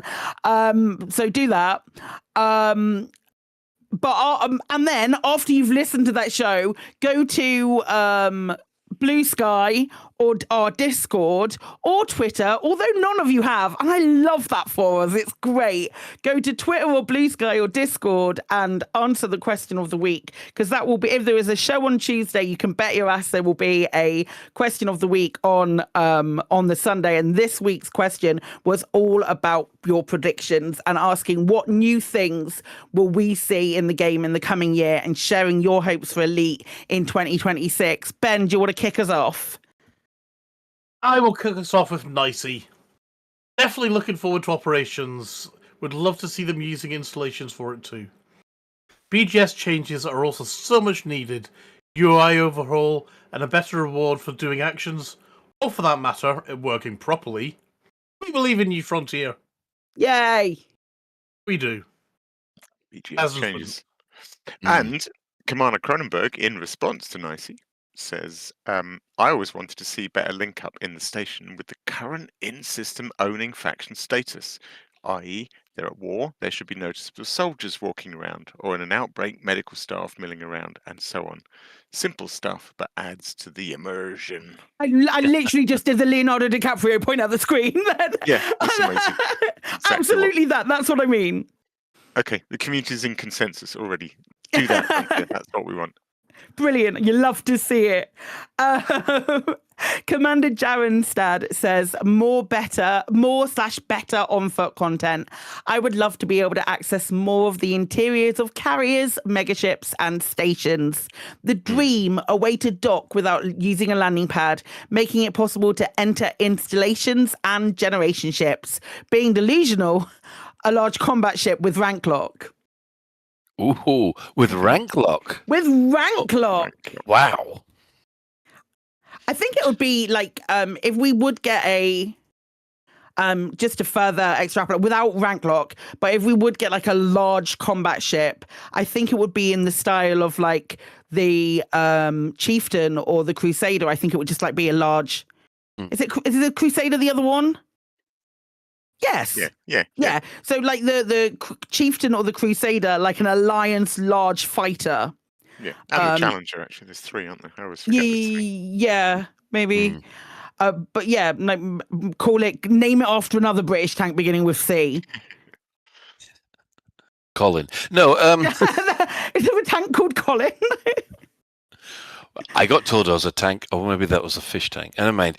Anyway, Commander Kronberg says a large combat ship to replace the Vet and heavier atmosphere planets with fauna to show the Caspian off properly. Please. None of us mentioned that. I did say something about planet types, I think. Okay. That's something I mention every year, so I thought, Yeah, whack it in there, see what happens. I mean, I know we said go wild, but fauna, that's crazy. Okay. So Apu's is saying, after Operations, I think it's only natural they add up more interactions and integration of ship-to-foot gameplay. Perhaps something like entering the rogue stations and engaging in combat there. The rogue stations? Well, like a new thing, a rogue station. I don't know what that would be. Like I don't know. Why not? Well, you know how there's pirate stations? Yeah, entering a pirate station. We could enter a pirate station, or if you're a pirate, why can't you infiltrate a Federation, etc. station? Oh no! Look at that dredger, space dredger clan coming in. We better stop it by boarding it and stopping it. Yeah. Oh no! Or like wars that in some instances, as the wars get really bad or it gets to the 7th day, the concourse turns into a war state as well, and you have to run around the concourse shooting people. That'd be really fun. I don't know how it would work, but it would be really fun. You just come out of the lift, if you die, and then you have different capture the flag areas on a concourse. I just want more on foot stuff. I had this thought on the back of all that about so I was thinking about during the Thargoid War you'd get stations that were completely shut down, like a Coriolis, and it had and the mail slot was literally closed and Mhm. all the lights are off and it was just this like dead metal hunk and they looked really creepy and you Mhm. also occasionally got the large circular planet ports that were completely shut down, so all the Yep. lights and everything those are amazing locations. I'd love to see like some sort of I'd love to go inside salvage. those. Yeah, yeah, Yeah. exactly. Cut your way in or something. But then I was It thinking, what would yeah. they look Oh. like?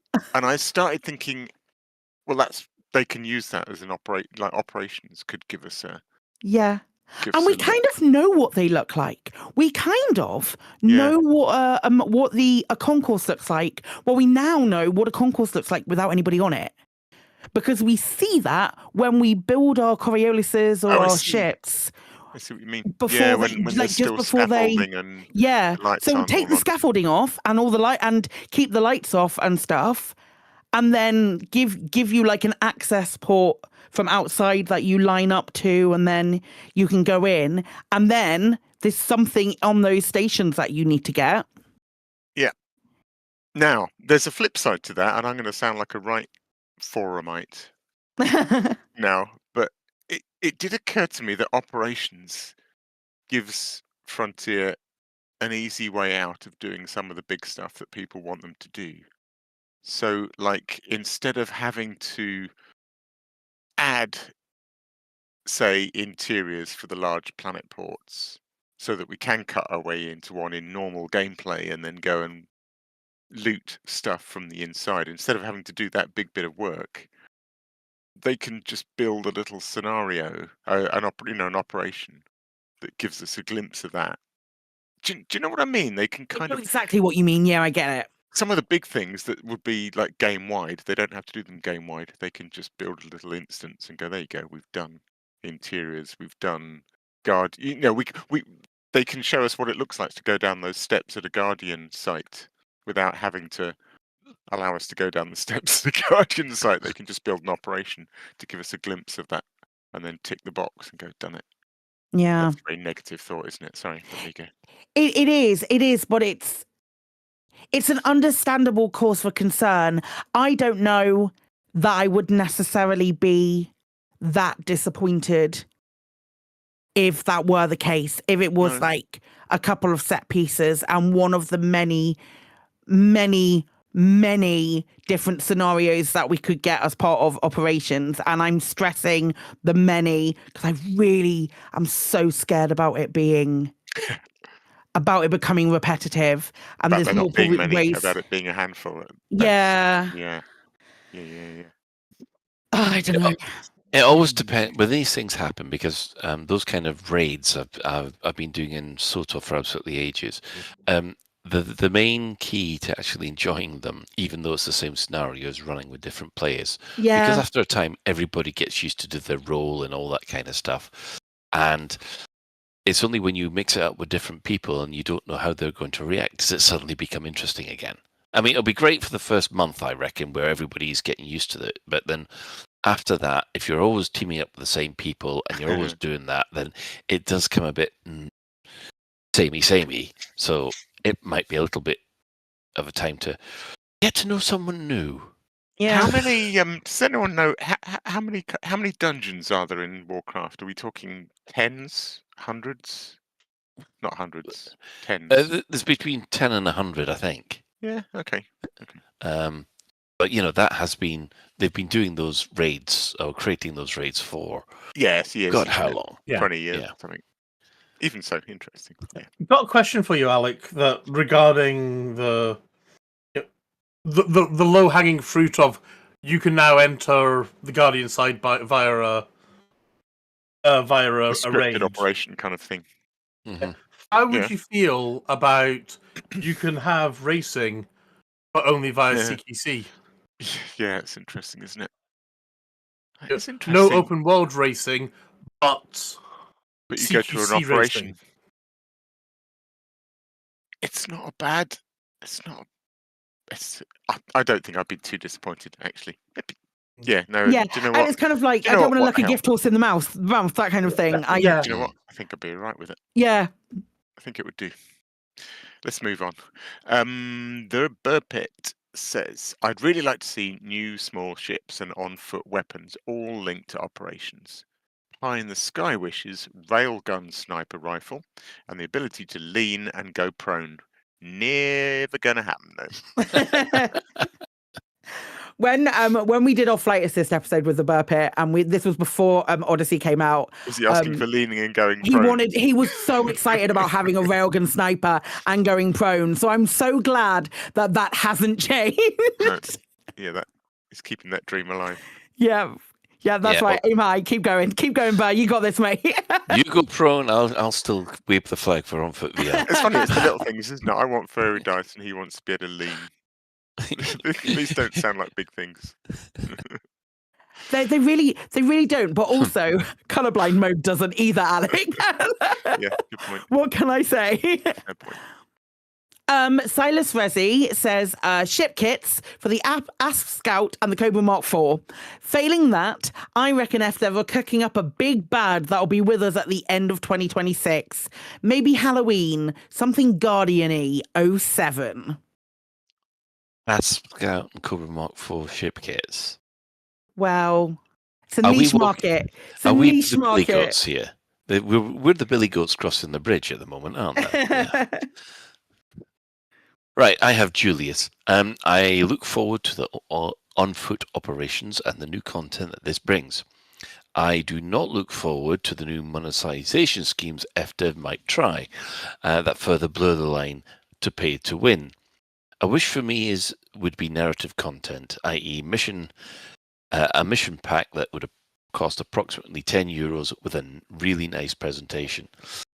Well, one of the things that they could have lined up is that we have our operations, as in base operations, and then all of a sudden they'll be saying, and now there's a new operations pack for just 10,000 arcs, or whatever the equivalent of €10 is.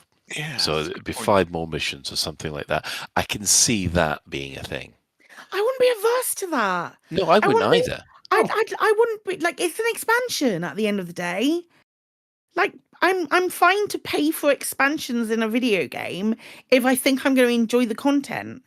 The only problem you got with that is because right at the very end, after you've completed the operation, you're supposed to get. They've said this about rewards. Well, that's the thing. The rewards is the rewards might be a little bit. Well, it could be misinterpreted as pay to win. That's the problem. Well, like, you only get it if you complete the content. Do you know what I mean? Yeah, but if running Dungeon A gives you access to, let's say, take argument, I was going to say, let's say you got a whole thing infiltrating Federation bases, etc., and the reward for that is you steal a replacement that is better than the Federal, the ship you like. Corvette. Yeah, that. Jinx. I don't know. I don't think that they'd give you ships for a thing. But let's say you've got this initial bunch of operation things, and then an expansion to operations that you would pay for, providing that I think both of them use the same loot table. Like, so the first one and the expansion is just paying for more content. I don't see necessarily that that's a problem. Yeah. Although, it could be a case of you get these for the first. I don't know, because Little Biggie's already highlighted that there'll be a lot of LEP. Well, there will be people who will bring up the LEP, but there always is. There always is. Yeah, I know, but right at this moment in time, even though I am an LEP member, I'm not bothered. Yes, I have had 10, more than that now. It's 12, almost 12 years of content from Elite Dangerous. I've had my money's worth. Thank you very much for LEP. I If it keeps the game going, I'm quite happy to pay for that as long as it's good quality. And also, I mean, thinking about it though, like expansions like World of Warcraft, etc., they do add bigger, better, etc. weapons to the game. Yeah. If it is a DLC, why can't it? Yeah. Improve the ordnance at your disposal.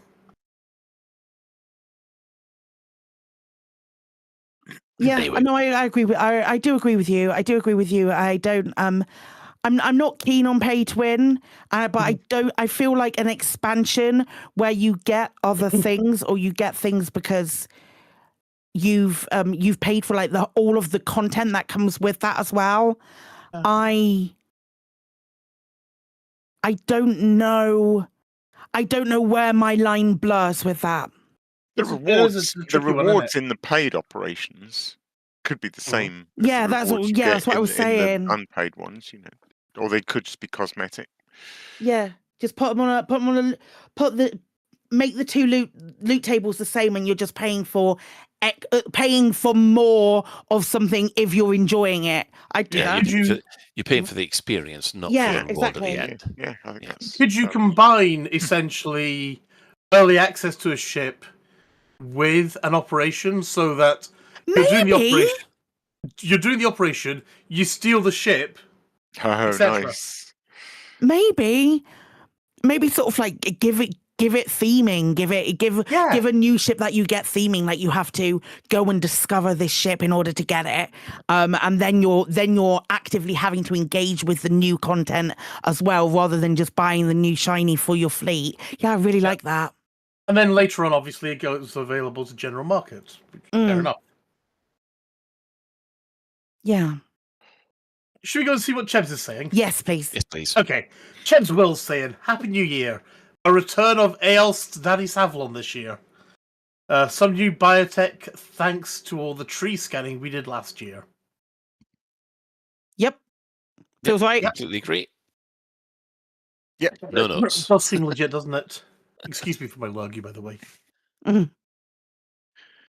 Commander, so much for subtlety. Says happy 3312.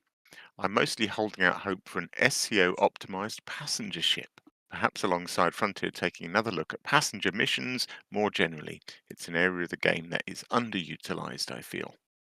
Colin, is this you? More generally, I hope that the devs continue with the momentum they have had since the ARC's early access era has reinvigorated the game. And I feel confident that this will be the case, especially if it continues to feel like the story of the game is moving forwards. I'll be happy. Even if our favourite blue-haired bathwater influencer somehow doesn't come out on top in the Enclave. Here's to another year of fun. Yay. Yay. Cool.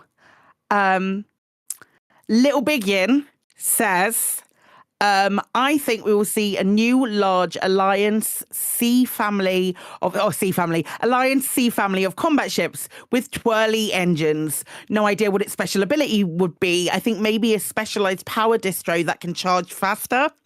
I hope we can see a medium passenger ship with an improved passenger cabin of all flavors, which would come with a small built-in cargo capacity, so you don't need to sacrifice the cabin for those I want some landmines to get this trip going requests.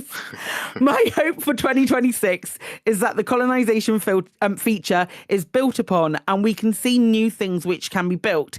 I would love to see an exobio facility where you can see different plants growing, and it would increase the science and tech level of a system. Maybe a way to introduce tourist beacons to colonized systems as well. My main hope for operations is that Frontier implements a loot pool to encourage replay. Otherwise, I fear it could fizzle out quickly. More ships and bring out a year of the horse suit cosmetics, you cowards. It is year of the horse. Give us a horse cosmetic. We all want to be BoJack Horseman in this galaxy right now. Horse armor. We're all the way back to horse armor. Oh, dear. Frontier, do it. Do it, Frontier. You know it has to happen. Oh, dear. And I was looking at getting the remake of Oblivion the other day as well. Right. Now, I know that Chicken Cow God would love me to shout this next bit. I can't. It's late at night and people have already gone to bed. So, Kane wins the Rakoida War. Subscribe to... Anyway. Okay, if we're being serious, the likely conclusion to the Radicoida War is that a stalemate that will be a stalemate for the entire year, and FDev will either have to put in a CG to have anything change, or one of the powers would have already put in an undermining miracle. No, that's not going to happen. I'd really like to see Kane win because screw the Empire, but I think it's more likely that one of the 3 A's left, because they either outnumber or have better power play bonuses for the Enclave gameplay. That is actually quite true, because the powers that are left do seem to have an advantage with their preferred ethos. Otherwise, I'd at least hope for a revamp to passenger missions. That's 2 for passenger missions. They're cool and all, but there isn't much point in doing them for me.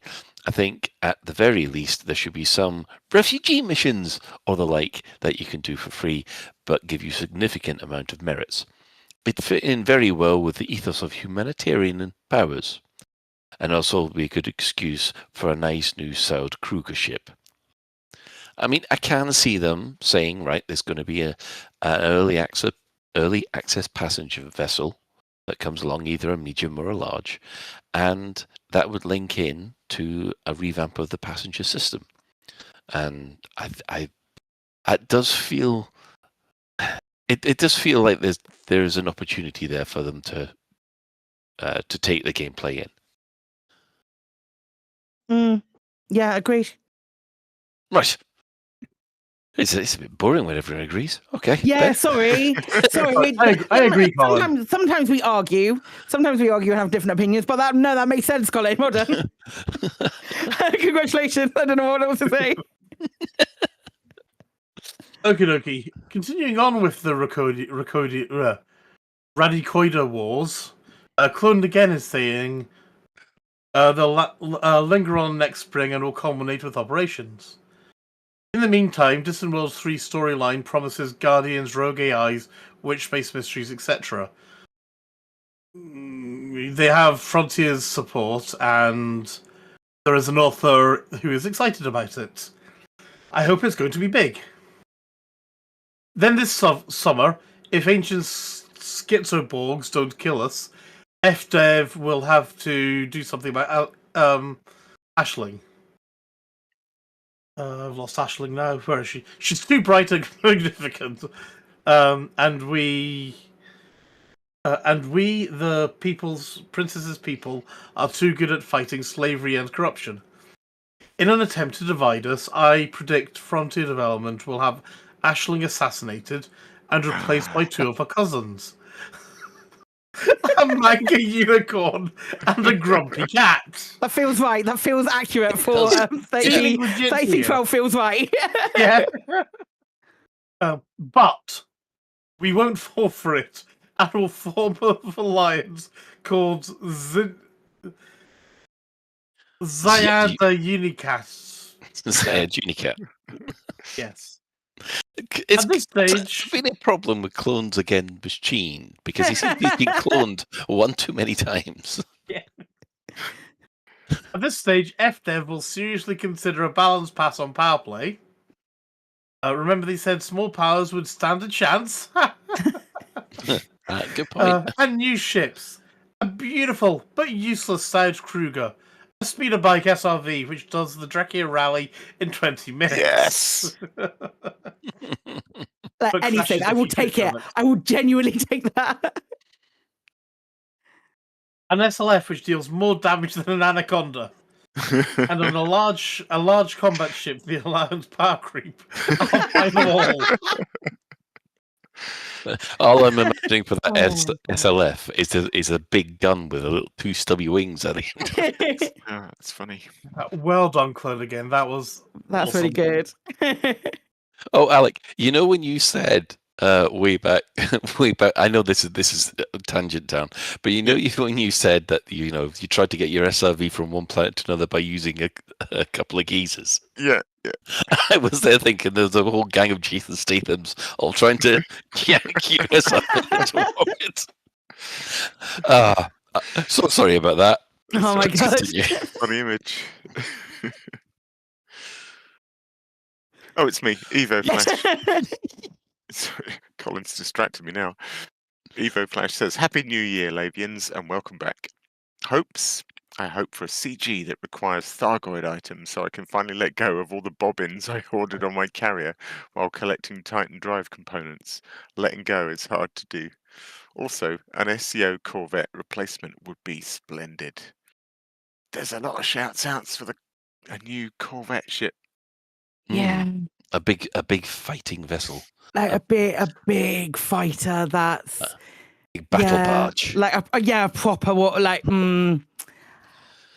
It's I cool. also, Of course, when people are contributing these answers, they obviously sometimes read other people's, so there's bound to be a bit of for sure. themes. But I do love it when little themes start to crop up in these long lists, like passenger ships and big, a new Corvette. And like a big little trends. I did think about when I was thinking about this over Christmas, because I knew this was going to be our first show back. When I was thinking about Elite, because I'm a weirdo, and I was thinking about what I wanted to see in the new year. I did sort of ponder a size larger than a large ship that couldn't land at a station, and I mean. 2 years ago, my idea. Yeah, 2 years ago, Ben, I would have, or like a year ago, Ben, I would have told you that wasn't going to be a thing. But my mind keeps going back to it, and I keep thinking about the Alliance power creep and those kind of things, and I'm just like, would power creep be like a massive battle barge? But when I say battle barge, I mean battle barge. That's the only way to. I don't know. What I was thinking, with a capital B. Yeah. What I was thinking was something along the lines of a fighter carrier. So at the moment, you're limited to 2 fighters in a bay, and that's the maximum number of fighters that ship can have. Now, you can have two player pilots flying those, but if you've got a crew of 4, there's one left over who's hanging around waiting for the SRV to drop. But you imagine a battle barge, which is basically all turrets and basically 3 fighters. I think that'd be great. Yeah. I wonder, something with, or even a barge with not just like all turrets, but a barge with an NPC, and then putting you all into fighters, like 4 of you into fighters as part of an operation mission. That'd be cool. That would be very cool, and something I would be more than happy to pay for as someone who doesn't fly a fighter. Yeah. But that would be fun, I think, personally. Whereas Apathis says 3 condas in a trench coat. Absolutely. Now I should move on and start reading this, because Sir Oberon's been in touch. Yeah, we've only got 10 minutes. We've only got 10 minutes until the end of the show, so I ought to start. Sir Oberon says, Happy New Year. No, I'm not going to get all mushy on you all this time. I have the capacity for that kind of behaviour only a few times a year. So, my predictions, cracks Knuckles. Claire definitely said the word predictions with an S on the end, right? Yeah, she did. Cool. Don't blame me. Claire asked the question.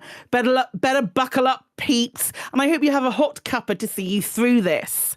Firstly, we find out what all the fuss is about surrounding the pretty blue trees. And hopefully it was something worth killing and dying for. I hope it's not some funky blue drink you can buy as a commodity that nobody wants to buy. So much hype, please be worth it. I can't see it actually being linked to operations, at least not directly. I doubt FDev thought the Enclave War would advance this quickly to be all but resolved before the launch of operations. I know I didn't. I don't think it is, Sir Oberon. I thought this would be the filler to entertain the player base while the final touches are put to the next feature. Secondly, more new ships. Naturally, but with the advent of specialized one-ship specific modules, I can see more inventive ship designs coming. What about a small ship that can do limited cloaking, that doesn't show up with night vision either, for espionage missions, which could be expanded upon too? Of course, I want an SCO-enabled passenger ship. Been crying out for one all last year, so I'm not giving up on my predictions now. Not asking for much, really. Medium-sized, with wet, dream-inducing, graceful lines that only Saud Kruger can pull off, and a cockpit/bridge that shows off the views. How hard can it be? Oh, and a rework on the passenger missions, too, would be great. Thirdly, build upon colonization more. Give us POI markers for planets, or to drop in some random structures, crashed objects, etc., that have zero effect on the system itself, but just look cool to people exploring what you have built. Why? Well, to use as waypoints on SRV rallies is one idea, or to highlight interesting views without building a settlement. Something just to add a bit more to the planet's surfaces. If it's for arcs, then fine. Oh, and tourist beacons and more building types, echoing Little Big Yin because he hit the nail on the head. Fourth, more paint jobs, please. I'm a sucker for the visuals, if you lot haven't guessed by now, and I love to see a wide and varied colour scheme on the ships and stations, damn it, and fleet carriers too. Amen to that one. Yeah. Fifth, a new common enemy, be it the Guardians or something new and previously undiscovered. I don't mind. It doesn't have to be big or grandiose like the Thargoid War, but throw the AXI players a bone to play with, rather than having to watch them torturing Thargoids in a Panther Clipper, because there's no challenge anymore. Not for me, personally. I still can't solo a Hydra or a Medusa, and I probably never will. However, on the back of that, sixth, and this might not be a popular prediction, but a few more engineers with more blueprints. And I can think of several new blueprints that players might like that could move the meta around from the gold standard upgrades. Let's not have all the new and shiny CG modules, e.g. cargo racks with better capacity, locked behind just doing CGs. Maybe have them as human tech recipes instead, but I still have a fondness for the engineer concept. Maybe have engineers being able to upgrade some of the Guardian modules now. And since the bubble is bigger, stick them further out on the edges, like in the Coal Sack or the Veil Nebula, just for shits and giggles, of course. Seventh, can we have a melee weapon for on-foot combat, please, beyond using my fists? A new sword variation that allows for a sword and shield combo. More of a wish than a prediction, but for a neo-feudal faction, this would be a more thematical opinion, at least in my opinion. Okay, I'll stop there. Distant cheers. Hit the message limit. Oops. So, brilliant. Loads of brilliant suggestions there. With regard to a sword and shield, Peggy rating would have to go up if it's a sword. Yeah. I believe. Frying pan? Frying pan, maybe. Frying pan, you could probably get away with. But I think How about a taser? I think if we've already got a taser. I think if you're stabbing a bitch, then the Peggy rating goes up. Yeah, it's one of the reasons why you can't. Oh, actually, no, because the Peggy rating for what was that Disney game that you had these little figures for? You had these little figures for. Oh, I remember. It was like Skyrim. No, not Skyrim. It was like. Yeah, Spyro the Dragon's little. Yeah, thing. I know the thing you're on about. Because it was a Nintendo thing, wasn't it? Yeah, well, the Disney had the equivalent that you bought the figures and those figures would run around the virtual world, and you could end up with two, like Darth Vader, which he had a Peggy rating of about 3, but he had a lightsaber that you could cut people up with. Yeah, well, the whole way they got around that. I mean, give us a heat sword. Give us a legally distinct heat sword. That would be absolutely fine. Give us a legally distinct heat sword so we can get onto our legally distinct Caspian Explorer. I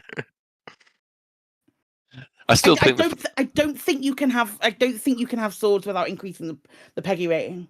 I don't think you can. Yeah. So, but I'll say in that game, which had a Peggy 13, the fact that you could have Rapunzel beat up Darth Vader with a frying pan, and the sound effects were fantastic. Chef's kiss. Absolute Amazing. chef's kiss every time. Amazing. I love that. Right. Wow, I'm glad that you take Sir Oberon's, to be honest, Claire.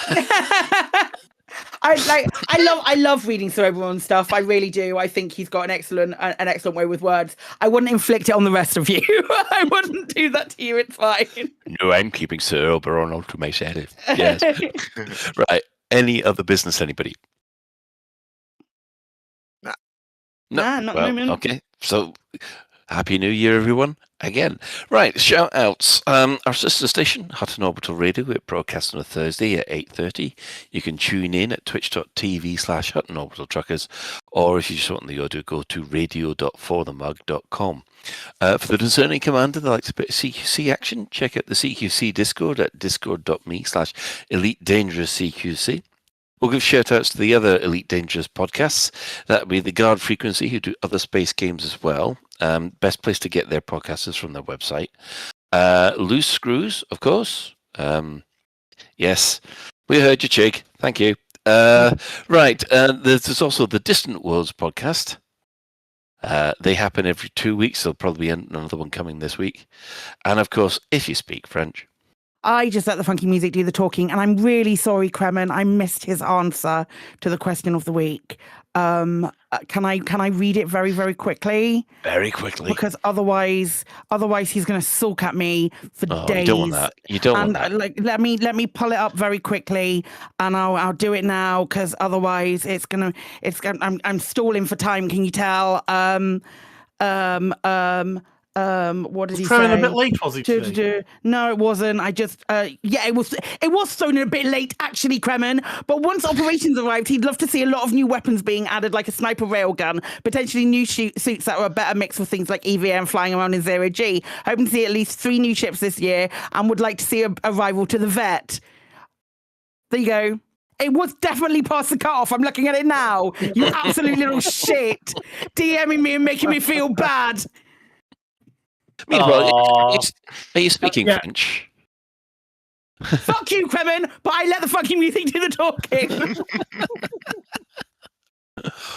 Oh boy. Yes, there's the Elite Dangerous podcast who also handle harsh language. Right. Following on this, we have the latest Galnet News Digest, as provided by the Commander Witherspoon and Commander Beetlejude. Thanks to all those that have chipped in on the Twitch chat and the Inking Commanders. Who have we had? Oh, just Soccer 42 by the looks of things. Quiet bar tonight for Paphos. Oh, well, the Soccer 42 decided to pop by. Thank you, Soccer. Can I give a shout out to a commander I bumped into at the beginning of the show? Okay. Okay, I'm going to give a shout out to Commander Gino Garan, who said a nice hi to us while I was at Jameson Memorial earlier. But I see that Commander I Lost My Balloons didn't say hello. He did not say hello. I don't know who he is. Hi, Gino. All right. Special thanks, of course, go to Commander Tokuso. Please download his album. JN Tracks and Alan Stroud, who all create music that we use on the show. So that's it for another episode of Lave Radio, and the first one of 2026. How old are we? If you'd like to get in touch with the show, you can find the contact links in the home/contact us menu of the laveradio.com website. We love getting your feedback on Spotify as well, so feel free to drop a comment there, or even like and subscribe on YouTube if we're going all that way.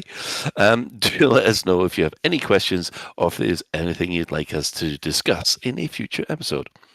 Lave Radio is recorded live on a Tuesday evening at 8:30 and streamed out on laveradio.com/live.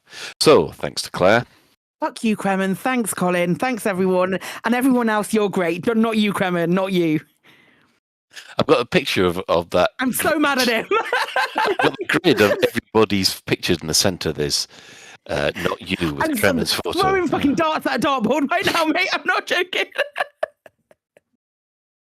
Thank you, Ben.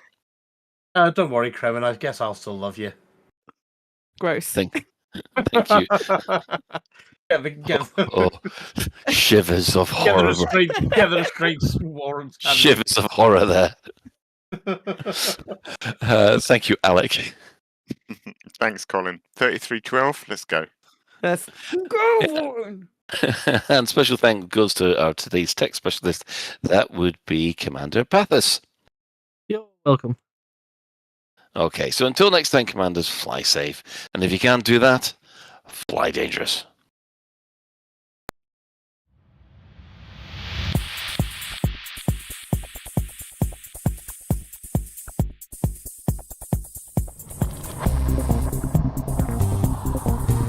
Is your life like this?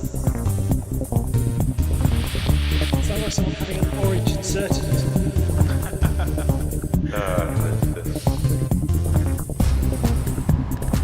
You need a safe word. Space Cathedral.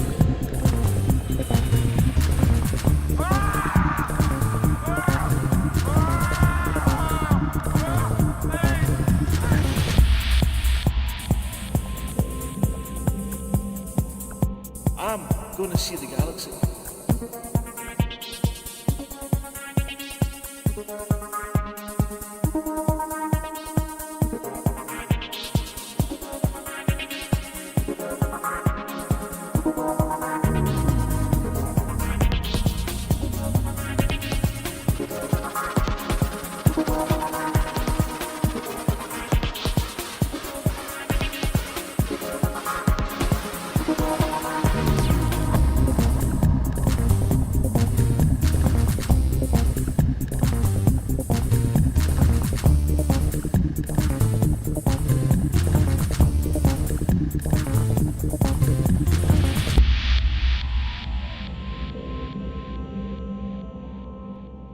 Ah, damn it.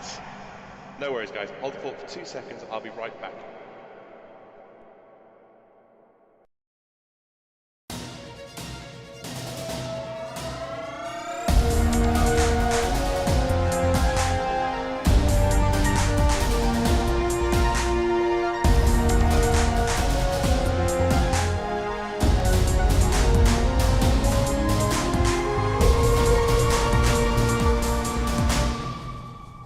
Galnet News Digest, 6th of January 3312. We read the news so you don't have to. In this week's news, we learn a tiny bit more about operations.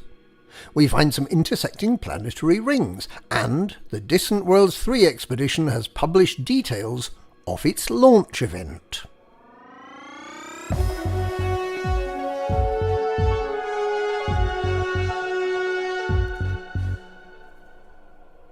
As far as we know, the forthcoming operations system could be introduced as early as February.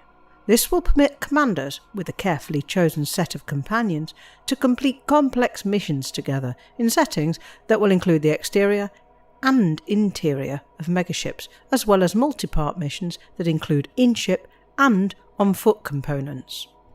Little is known about exactly how operations will work, but journalist and commander Charlie Hall has spoken to the Pilots Federation and has revealed a couple of new pieces of information. Firstly, commanders will not necessarily need to be in the same part of the galaxy to work together and complete an operations mission. They will have to be somewhere they can dock their ship, so this suggests an organisation a bit like Frontline Solutions will front up the operations system, allocating commanders to missions and getting them to the field of operation. It's not currently known whether commanders will be using their own ships and equipment or if they'll have resources allocated to them. Secondly, megaships don't have gravity. That doesn't mean that combatants will be floating around. They have mag boots to keep them firmly anchored to the floor, but it does mean that some aspects of combat will be different from fights in planetary settlements. Grenades, for example, will fly in a straight line rather than bouncing, so they'll just keep going until they hit something. More details about operations are expected to be released in the coming weeks.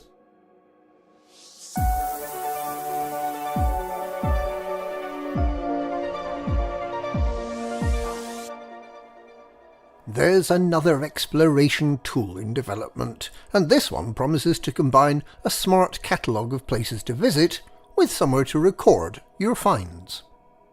It's claimed that the Explorarium, which is being developed by Commander Richard M. Flurinitz, will be able to use data collected by previous explorers to identify interesting hidden discoveries, such as the very hottest landable planets that still have an atmosphere.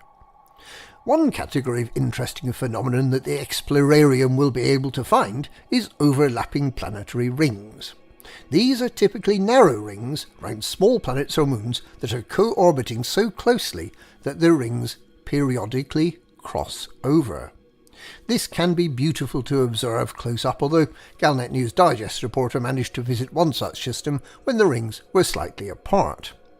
Commander Regza has visited many more of these systems and has provided a stunning video to illustrate how lovely these locations can be. There's currently no release date for the Explorarium, but its developer claims it could be ready within the next month or so.